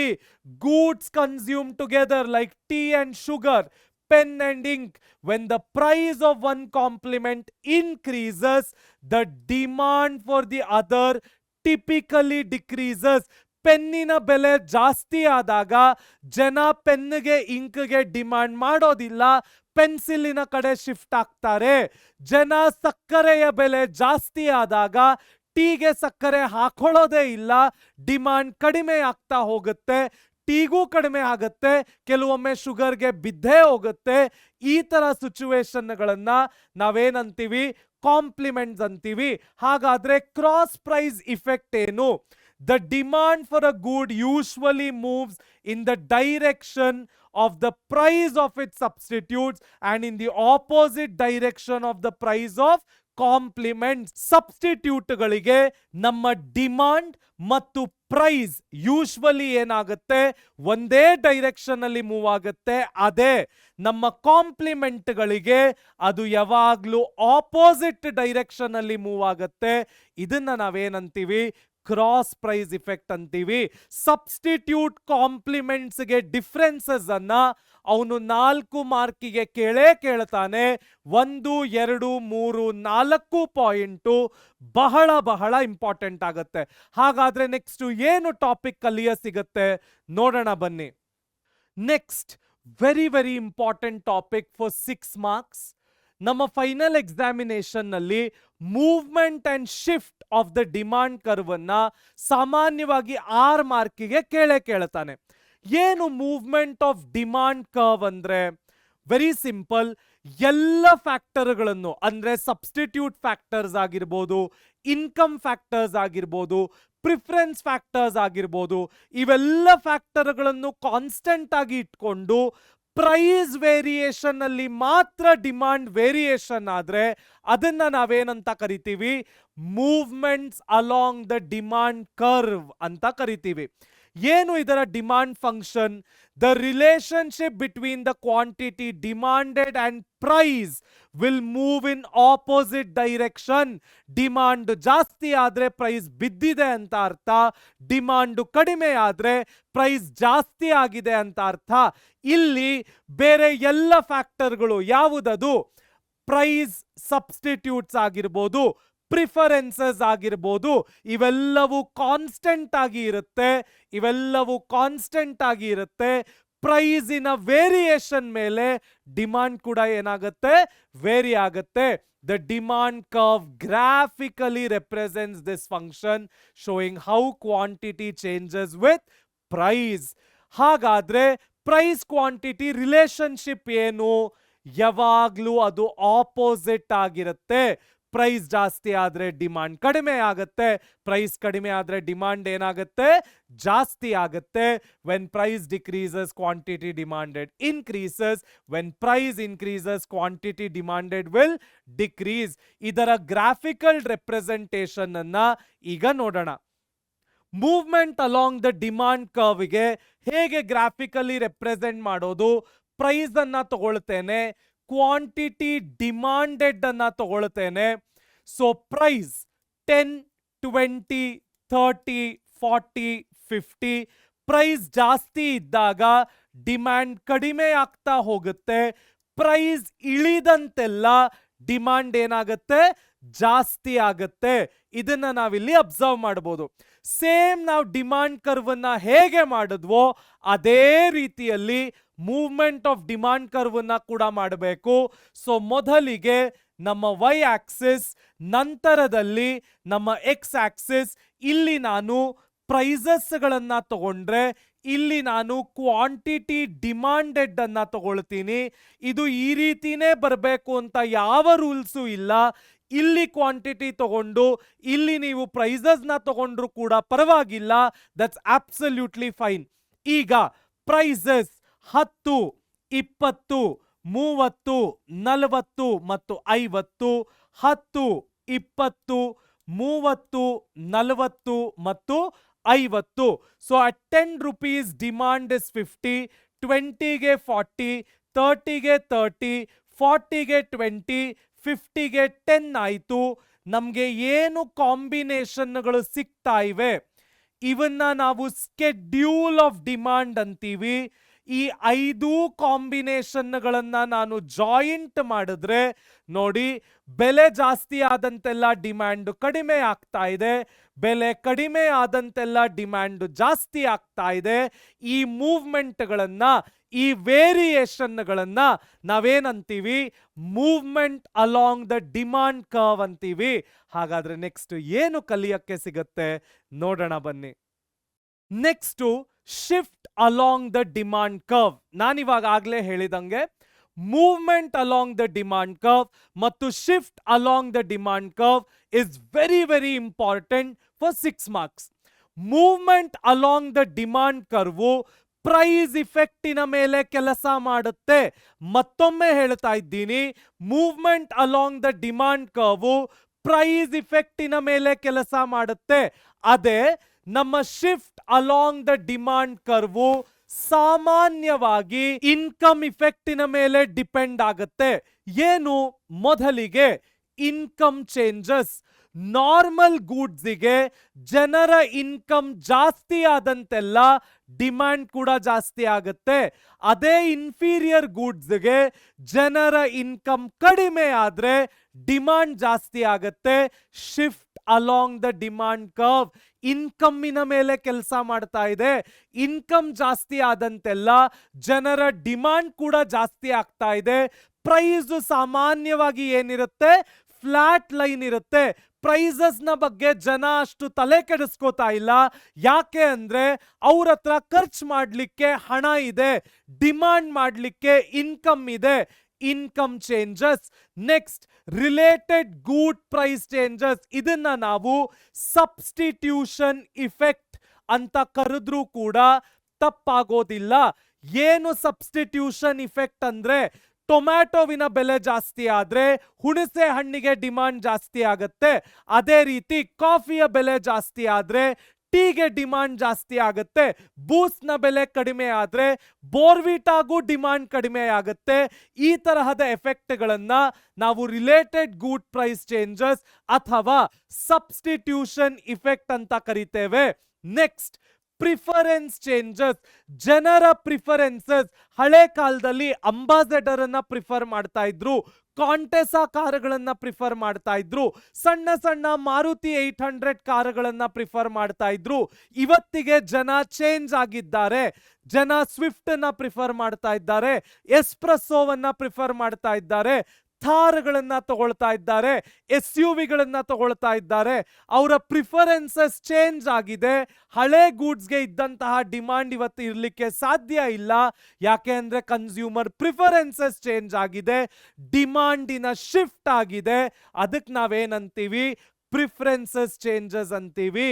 ಹಾಗಾದ್ರೆ ಡಿಮಾಂಡ್ ರೈಟ್ ಹ್ಯಾಂಡ್ ಸೈಡ್ಗೆ ಹೋದ್ರೆ ಜಾಸ್ತಿ ಡಿಮಾಂಡ್ ಆಗುತ್ತೆ, ಲೆಫ್ಟ್ ಹ್ಯಾಂಡ್ ಸೈಡ್ಗೆ ಬಂದ್ರೆ ಕಡಿಮೆ ಡಿಮಾಂಡ್ ಅನ್ನಿಸ್ಕೊಳ್ಳುತ್ತೆ.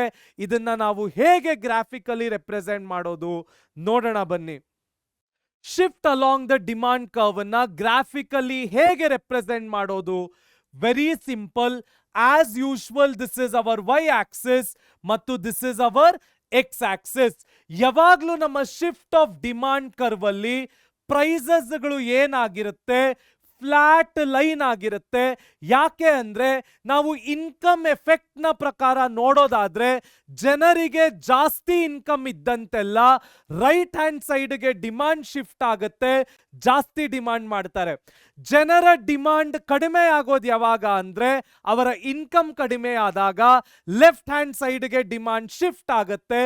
ಇದನ್ನ ನಾವು ತೋರಿಸೋದಾದ್ರೆ ಮೊದಲಿಗೆ the quantity demanded was 10. So ಇಲ್ಲಿ ನಾನು ಕ್ವಾಂಟಿಟಿ ಡಿಮಾಂಡೆಡ್ ಅನ್ನ ತಗೊಳ್ತೇನೆ.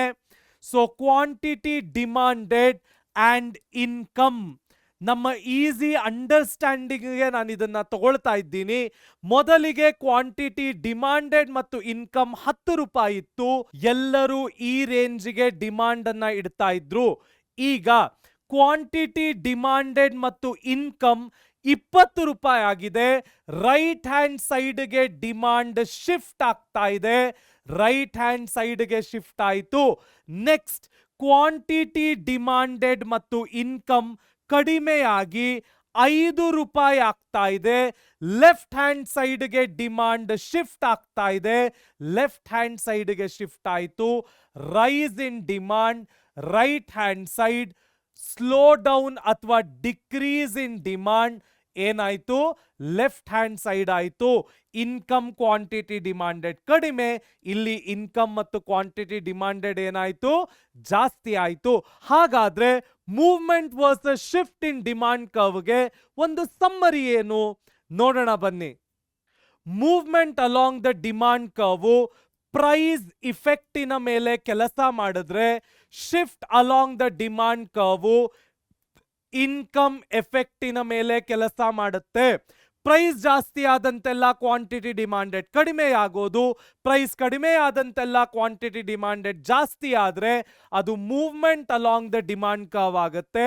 ಅದೇ ರೀತಿಯಲ್ಲಿ shift of the demand curve ಅಂದ್ರೆ ಏನರ್ಥ, ಇನ್ಕಮ್ ಮತ್ತು ಡಿಮಾಂಡ್ ಒಂದೇ ವೇರಿಯೇಷನ್ಗಳಲ್ಲಿ ಇನ್ಕಮ್ ಜಾಸ್ತಿ ಆದ್ರೆ ಡಿಮಾಂಡ್ ಜಾಸ್ತಿ ಆಗೋದು, ಇನ್ಕಮ್ ಕಡಿಮೆ ಆದ್ರೆ ಡಿಮಾಂಡ್ ಕೂಡ ಕಡಿಮೆ ಆಗೋದು.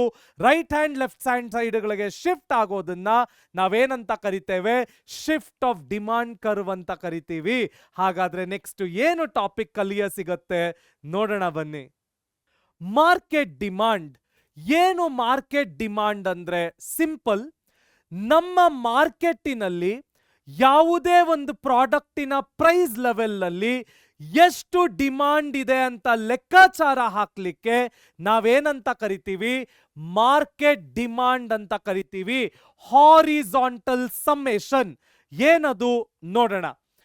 Market demand is the total demand of all the consumers in the market for a good at a particular price. ನಾನು ಹೇಳಿದ ಹಾಗೆ at a particular price point ಆ ಗೂಡ್ಸಿಗೆ ಮಾರ್ಕೆಟ್ ಅಲ್ಲಿ ಏನು ಡಿಮಾಂಡ್ ಇದೆ ಇದನ್ನ ಒಟ್ಟಾರೆ ಲೆಕ್ಕ ಹಾಕ್ಲಿಕ್ಕೆ ನಾವೇನಂತ ಕರಿತೀವಿ, ಮಾರ್ಕೆಟ್ ಡಿಮಾಂಡ್ ಅಂತ ಕರಿತೀವಿ. ಇಂಡಿವಿಜುವಲ್ ಆಗಿ ಲೆಕ್ಕ ಹಾಕಿದ್ರೆ ಇಂಡಿವಿಜುವಲ್ ಡಿಮಾಂಡ್, ಒಟ್ಟಾರೆ ಅಟ್ ಈಚ್ ಪ್ರೈಸ್ ಲೆವೆಲ್ ಎಲ್ಲ ಡಿಮಾಂಡ್ಗಳನ್ನು ಆಡ್ ಅಪ್ ಮಾಡಿದ್ರೆ ಅದನ್ನ ಹಾರಿಜಾಂಟಲ್ ಸಮ್ಮೇಷನ್ ಅಂತೀವಿ. This is very important for fill in the blanks. ನಮ್ಮ ಫಿಲ್ ಇನ್ ದ ಬ್ಲಾಂಕ್ಸ್ ನಲ್ಲಿ ಒಂದು ಮಾರ್ಕಿಗೆ ಹಾರಿಜಾಂಟಲ್ ಸಮ್ಮೇಷನ್ ಅನ್ನ ಕೇಳೇ ಕೇಳ್ತಾನೆ. ಎಲ್ಲ ಇಂಡಿವಿಜುವಲ್ ಡಿಮಾಂಡ್ ಕರ್ವ್ಗಳನ್ನು ಆಡ್ ಮಾಡಿ ನಾವು ಡಿಮ್ಯಾಂಡ್ ಹತ್ರ ಅರೈವ್ ಆದ್ರೆ ಅದಕ್ಕೆ ನಾವೇನಂತೀವಿ, ಹಾರಿಜಾಂಟಲ್ ಸಮ್ಮೇಷನ್ ಅಂತೀವಿ. ಹಾಗಾದ್ರೆ ಅದನ್ನ ಪ್ಲಾಟ್ ಮಾಡಲಿಕ್ಕೆ ಮಾರ್ಕೆಟ್ ಡಿಮಾಂಡ್ ಕರ್ವ್ ಅಂತ ಕರಿತೀವಿ. ನೆಕ್ಸ್ಟ್ ಏನು ಕಲಿಯಕ್ಕೆ ಸಿಗತ್ತೆ ನೋಡೋಣ ಬನ್ನಿ. Next, price elasticity of demand. Very important for a 2 mark question in the final exam. Definition ಆಗಿರ್ಬೋದು, ಫಾರ್ಮುಲಾ ಆಗಿರ್ಬೋದು, ಅಥವಾ ಪ್ರಾಬ್ಲಮ್ ಆಗಿರ್ಬೋದು, ಸಾಮಾನ್ಯವಾಗಿ ಕೇಳ್ತಾನೆ. ಪ್ರೈಸ್ ಎಲಾಸ್ಟಿಸಿಟಿ ಆಫ್ ಡಿಮಾಂಡ್ ಅಂದ್ರೆ ಏನು ಅರ್ಥ? Very simple. ಯಾವುದೇ ಪ್ರೈಸ್ ಲೆವೆಲ್ನ ಚೇಂಜಸ್ಸಿನಿಂದ ಡಿಮ್ಯಾಂಡಿಗೆ ಮಾರ್ಕೆಟಿನಲ್ಲಿ ಏನು ಎಫೆಕ್ಟ್ ಆಗ್ತಾ ಇದೆ ಅದನ್ನ ನಾವೇನಂತ ಕರಿತೀವಿ? ಪ್ರೈಸ್ ಇಲಾಸ್ಟಿಸಿಟಿ ಆಫ್ ಡಿಮಾಂಡ್ ಅಂತೀವಿ. Simple definition: the responsiveness of the demand for the changes in the prices is called as price elasticity of demand. So ಪ್ರೈಸುಗಳ ಚೇಂಜಸ್ಸಿಗೆ ಡಿಮಾಂಡ್ಗಳು ಹೇಗೆ ರೆಸ್ಪಾನ್ಸ್ ಅನ್ನ ಕೊಡುತ್ತವೆ ಅಂತ ತಿಳ್ಕೊಳ್ಳಿಕ್ಕೆ ನಾವೇನಂತ ಕರಿತೀವಿ? ಪ್ರೈಸ್ ಎಲಾಸ್ಟಿಸಿಟಿ ಆಫ್ ಡಿಮಾಂಡ್ ಅಂತೀವಿ. Price elasticity of demand measures how responsive demand is to the changes in price. ಬೆಲೆಗಳು ಜಾಸ್ತಿ ಕಡಿಮೆ ಆದಂತೆಲ್ಲ ಮಾರ್ಕೆಟಿನಲ್ಲಿ ಡಿಮಾಂಡ್ನ ವೇರಿಯೇಷನ್ಸ್ ಯಾವ ರೀತಿ ಆಗ್ತಾ ಇದೆ ಅಂತ ತಿಳ್ಕೊಳ್ಳಿಕ್ಕೆ ನಾವೇನಂತ ಕರಿತೀವಿ? ಪ್ರೈಸ್ ಎಲಾಸ್ಟಿಸಿಟಿ ಆಫ್ ಡಿಮಾಂಡ್ ಅಂತ ಕರಿತೀವಿ. ಇದಕ್ಕೆ ಫಾರ್ಮುಲಾ ಏನು? Percentage change in quantity demanded ಅಂದ್ರೆ percentage delta demand divided by changes in prices in terms of percentage, delta percentage prices. So delta percentage demand divided by delta percentage prices ಮಾಡಿದ್ರೆ ನಮಗೇನು value ಸಿಗುತ್ತೆ ಅದನ್ನ ನಾವೇನಂತ ಕರಿತೀವಿ? Price elasticity of demand ಅಂತ ಕರಿತೀವಿ. So since demand typically decreases when price increases, price elasticity is usually negative. However, we generally refer to its absolute value for simplicity. So ಸಾಮಾನ್ಯವಾಗಿ price ಮತ್ತು ಡಿಮಾಂಡ್ ನ ನಡುವೆ ಆಪೋಸಿಟ್ ರಿಲೇಶನ್ಶಿಪ್ ಇರೋದ್ರಿಂದ ಸಾಮಾನ್ಯವಾಗಿ ಅದೇನಾಗುತ್ತೆ? Negative ಆಗಿರುತ್ತೆ. ಆದರೆ ನಾವದನ್ನ ಸಿಂಪ್ಲಿಫೈ ಮಾಡ್ಕೊಳ್ಳಿಕ್ಕೋಸ್ಕರ ನಾವೇನ್ ಮಾಡ್ತೀವಿ? ಅದರ ಅಬ್ಸಲ್ಯೂಟ್ ವ್ಯಾಲ್ಯೂವನ್ನ ತಗೊಳ್ತೀವಿ. ಹಾಗಾದ್ರೆ ನೆಕ್ಸ್ಟ್ ಏನು ಕಲಿಯಕ್ಕೆ ಸಿಗತ್ತೆ ನೋಡೋಣ ಬನ್ನಿ. ಪ್ರೈಸ್ ಎಲಾಸ್ಟಿಸಿಟಿ ಆಫ್ ಡಿಮಾಂಡ್ ಅನ್ನ ನಾವು ಹೇಗೆ ಒಂದು ಗ್ರಾಫ್ ನಲ್ಲಿ ಹಾಕಿ ಅದರ ಟೈಪ್ಗಳನ್ನ ಅರ್ಥ ಮಾಡಿಕೊಳ್ಳೋದು? ಮೊದಲನೆಯದಾಗಿ, as usual this is our Y axis ಮತ್ತು as usual this is our X axis. ಇದು ನಮ್ಮ ಡಿಮಾಂಡ್ ಕರ್ವ್. ಕ್ಲಿಯರ್? ಯಾವುದೇ ಒಂದು ಡಿಮಾಂಡ್ ಇನ್ಫಿನಿಟಿಗೆ ರೀಚ್ ಆದ್ರೆ ಇದನ್ನ ಪರ್ಫೆಕ್ಟ್ಲಿ ಎಲಾಸ್ಟಿಕ್ ಡಿಮಾಂಡ್ ಅಂತ ಕರಿತೀವಿ. ಸೊ ಯಾವುದೇ ಒಂದು ಸಣ್ಣ ಚೇಂಜಸ್ ಇನ್ ಪ್ರೈಸ್ ಡಿಮಾಂಡ್ ಅನ್ನ ಇನ್ಫಿನಿಟಿ ತನಕ ಕರ್ಕೊಂಡು ಹೋದ್ರೆ ಅದು ಪರ್ಫೆಕ್ಟ್ಲಿ ಎಲಾಸ್ಟಿಕ್ ಡಿಮಾಂಡ್. ನಮ್ಮ ಆಪಲ್ ಫೋನುಗಳು ನಾಳೆ ಬೆಳಗ್ಗೆ 1.5 ಲಕ್ಷದಿಂದ 1 ಲಕ್ಷ ರೂಪಾಯಿ ಅಂದ್ಬಿಟ್ರೆ small changes in price demand ಏನಾಗುತ್ತೆ? ಇನ್ಫಿನಿಟಿಗೆ ರೀಚ್ ಆಗುತ್ತೆ. ನೆಕ್ಸ್ಟ್, ಗ್ರೇಟರ್ ದ್ಯಾನ್ 1 ಅಂದ್ರೆ ಮೋರ್ ಎಲಾಸ್ಟಿಕ್ ಡಿಮಾಂಡ್ ಅಂತ ಅರ್ಥ. ಸೊ ಸಣ್ಣ ಚೇಂಜಸ್ ಇನ್ ಪ್ರೈಸಸ್ ಡಿಮಾಂಡ್ ಅನ್ನ 100% ಗಿಂತ ಜಾಸ್ತಿ ತಗೊಂಡು ಹೋದ್ರೆ more elastic demand. Next, equal to 1 ಅಂದ್ರೆ ಯೂನಿಟರಿ ಎಲಾಸ್ಟಿಕ್ ಡಿಮಾಂಡ್. ಪ್ರಪೋರ್ಷನೇಟ್ ಆಗಿ ಚೇಂಜ್ ಆಗುತ್ತೆ. ಪ್ರೈಸ್ಗಳು ಎಷ್ಟು ಚೇಂಜ್ ಆಗುತ್ತವೆ, ಅದು ಜಾಸ್ತಿ ಆಗಿರ್ಬೋದು, ಕಡಿಮೆ ಆಗಿರ್ಬೋದು, ಅದೇ ಪ್ರಪೋರ್ಷನ್ ನಲ್ಲಿ ಡಿಮಾಂಡ್ಗಳು ಚೇಂಜ್ ಆದಾಗ ಅದನ್ನ ನಾವು ಯೂನಿಟರಿ ಎಲಾಸ್ಟಿಕ್ ಅಂತ ಕರಿತೀವಿ. ಲೆಸ್ ದ್ಯಾನ್ 1 ಅಂದ್ರೆ ಲೆಸ್ ಎಲಾಸ್ಟಿಕ್ ಡಿಮಾಂಡ್. ಏನು ಲೆಸ್ ಎಲಾಸ್ಟಿಕ್ ಡಿಮಾಂಡ್ ಅಂದ್ರೆ ನಾನು ಪ್ರೈಸ್ಗಳನ್ನ ಕಡಿಮೆ ಮಾಡಿದ್ರೂ ಕೂಡ ನನ್ನ ಡಿಮಾಂಡ್ ಇನ್ನು 100%ಗಿಂತ ಕಡಿಮೆಯೇ ಉಳ್ಕೊಳ್ಳುತ್ತೆ.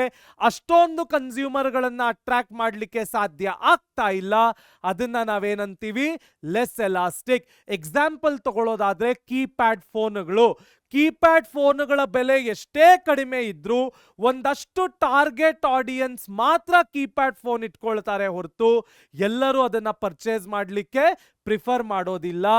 Last one, equals to zero ಅಂದ್ರೆ ಪರ್ಫೆಕ್ಟ್ಲಿ ಇನ್ ಎಲಾಸ್ಟಿಕ್ ಡಿಮಾಂಡ್. ನಾನು ಪ್ರೈಸ್ಗಳನ್ನ ಎಷ್ಟೇ ಕಡಿಮೆ ತಂದ್ರೂ the demand will remain zero. ಜಾಸ್ತಿ ಕಡಿಮೆ ಆಗ್ಲಿಕ್ಕೆ ಸಾಧ್ಯವೇ ಆಗ್ತಾ ಇಲ್ಲ.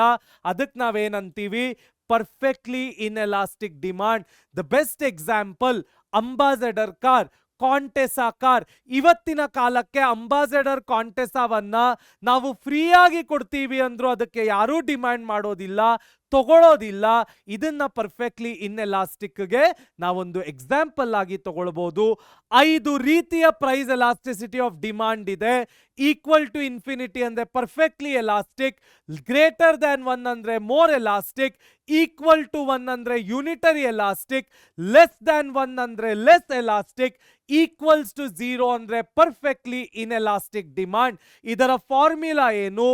Delta percentage demand divided by delta percentage prices, ಅಂದ್ರೆ changes in prices in terms of percentage. ಹಾಗಾದ್ರೆ ನೆಕ್ಸ್ಟ್ ಏನು ಕಲಿಯಕ್ಕೆ ಸಿಗತ್ತೆ ನೋಡೋಣ ಬನ್ನಿ. ನಾವು ಈ ಚಾಪ್ಟರ್ ಅಲ್ಲಿ ಇರ್ತಕ್ಕಂತಹ ಮೊದಲನೆಯ ಪ್ರಾಬ್ಲಮ್ ಅನ್ನ ಮಾಡೋಣ. ಅವನು ಹೇಳ್ತಾ ಇದ್ದಾನೆ, if the demand curve of 2 consumers are D1P is equal to 10 minus P, D2P is equal to 15 minus P, respectively find the market demand. ನಾನು ಹೇಳಿದ ಹಾಗೆ ಹಾರಿಜಾಂಟಲ್ ಸಮ್ಮೇಷನ್ ಅಂದ್ರೆ ಯಾವುದೇ 2 ಮಾರ್ಕೆಟ್ ಡಿಮಾಂಡ್ ಅನ್ನ, ಯಾವುದೇ 2 ಡಿಮಾಂಡ್ಗಳನ್ನ, ಇಂಡಿವಿಜುವಲ್ ಡಿಮಾಂಡ್ಗಳನ್ನ ಆಡ್ ಮಾಡಿದಾಗ ನಮಗೆ ಮಾರ್ಕೆಟ್ ಡಿಮಾಂಡ್ ಕರ್ವ್ ಸಿಗುತ್ತೆ. ನಾವೀಗ D1P ಅನ್ನ D2P ಜೊತೆಗೆ ಆಡ್ ಮಾಡಿದಾಗ ನಮಗೆ ಮಾರ್ಕೆಟ್ ಡಿಮಾಂಡ್ ಸಿಗುತ್ತೆ. D1P 10 ಮೈನಸ್ P ಇದೆ, ಓಕೆ. D2P 15 ಮೈನಸ್ P ಇದೆ. ಇದನ್ನ ನಾವು ಆಡ್ ಮಾಡಿದಾಗ 10 ಪ್ಲಸ್ 15 25 ಆಯ್ತು. P plus P minus 2P ಆಯ್ತು. ಇದೇನಾಗತ್ತೆ, ನಮ್ಮ ಮಾರ್ಕೆಟ್ ಡಿಮಾಂಡ್ ಆಗತ್ತೆ. ಸೊ ಯಾವುದೇ 2 ಇಂಡಿವಿಜುವಲ್ ಡಿಮಾಂಡ್ ಕರ್ವ್ಗಳನ್ನ ನಾವು ಒಟ್ಟಿಗೆ ಆಡ್ ಮಾಡಿದಾಗ ನಮ್ಗೇನ್ ಸಿಗತ್ತೆ, ಮಾರ್ಕೆಟ್ ಡಿಮಾಂಡ್ ಸಿಗತ್ತೆ. ಇದನ್ನ ನಾವಿವಾಗಲೇ ಡಿಸ್ಕಸ್ ಮಾಡಿದ ಹಾಗೆ ಹಾರಿಜಾಂಟಲ್ ಅಗಲಕ್ಕೆ ಹಾರಿಜಾಂಟಲ್ ಸಮ್ಮೇಷನ್ ಅಂತ ಕರಿತೀವಿ. ನೆಕ್ಸ್ಟ್ ಪ್ರಾಬ್ಲಮ್ ಏನಿದೆ ನೋಡೋಣ ಬನ್ನಿ. ನೆಕ್ಸ್ಟ್ ಪ್ರಾಬ್ಲಮ್ ಅವನು ಹೇಳ್ತಾ ಇದ್ದಾನೆ, suppose the price elasticity of demand for a good is -0.2, how will the expenditure on the goods be affected if there is a 10% increase in the price of the goods? ಮೊದಲಿಗೆ ನಾವು ಏನು increase ಇದೆ ಅದನ್ನ, ಏನು price elasticity of demand ಇದೆ ಅದರ ಜೊತೆಗೆ multiply ಮಾಡ್ಕೊಳ್ಳೋಣ. ಸೊ 10% ಇಂಟು -0.2 ಮಾಡಿದಾಗ -2% ಸಿಗುತ್ತೆ. ಸೊ ದೇರ್ ಫೋರ್ ಅವನು ಕೇಳ್ತಾ ಇದ್ದಾನೆ, on the goods be affected if there is a 10% increase in the price of the goods. Therefore 10% ಜೊತೆ ನಮ್ಮ 2% ಅನ್ನ ಮೈನಸ್ ಮಾಡಿದಾಗ ನಮ್ಗೆ ಎಷ್ಟು ಸಿಗುತ್ತೆ, 8% ಸಿಗುತ್ತೆ. ಸೊ ರೈಸ್ ಎಷ್ಟು ಪರ್ಸೆಂಟ್ಗೆ ಆಗುತ್ತೆ, 8% ರೈಸ್ ಆಗುತ್ತೆ. So suppose the price elasticity of the demand for the good is -0.2, okay. How will the expenditure of the good be affected if there is 10% increase of the price? So ನಾವು ಮೊದಲಿಗೆ price ಮತ್ತು ಕ್ವಾಂಟಿಟಿಯನ್ನ multiply ಮಾಡ್ಕೊಂಡ್ವಿ. Price percentage ಮತ್ತು demand for a good, ಇದನ್ನ ನಾವು quantity demanded ಅಂತ ಕರೀಬಹುದು. 10% into -0.2 -2% ಆಯಿತು. ಸೊ 10%ನಿಂದ ಆ -2% ಅನ್ನ ಆಚೆ ತೆಗೆದ್ರೆ ಎಷ್ಟು ರೈಸ್ ಆಗ್ತಾ ಇದೆ? 8% ರೈಸ್ ಆಗ್ತಾ ಇದೆ. ಹಾಗಾದ್ರೆ ನೆಕ್ಸ್ಟ್ ಪ್ರಾಬ್ಲಮ್ ಏನು ನೋಡೋಣ ಬನ್ನಿ. ನೆಕ್ಸ್ಟ್ ಅವನು ಹೇಳ್ತಾ ಇದ್ದಾನೆ, suppose an individual byes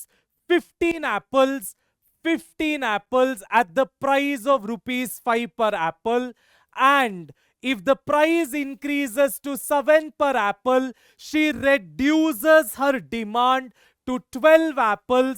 Find out the price elasticity of demand. So price elasticity of demand ಗೆ ಇರ್ತಕ್ಕಂತಹ ಫಾರ್ಮುಲಾ ಏನು? Percentage delta demand divided by percentage delta prices. ಮೊದಲಿಗೆ ಏನು ಚೇಂಜಸ್ ಆಗ್ತಾ ಇದೆ ಇನ್ ಟರ್ಮ್ಸ್ ಆಫ್ ಪರ್ಸೆಂಟೇಜ್ ಅರ್ಥ ಮಾಡ್ಕೊಳ್ಳೋಣ. ನನಗೆ ಫಸ್ಟ್ ಡಿಮಾಂಡ್ ಬೇಕು.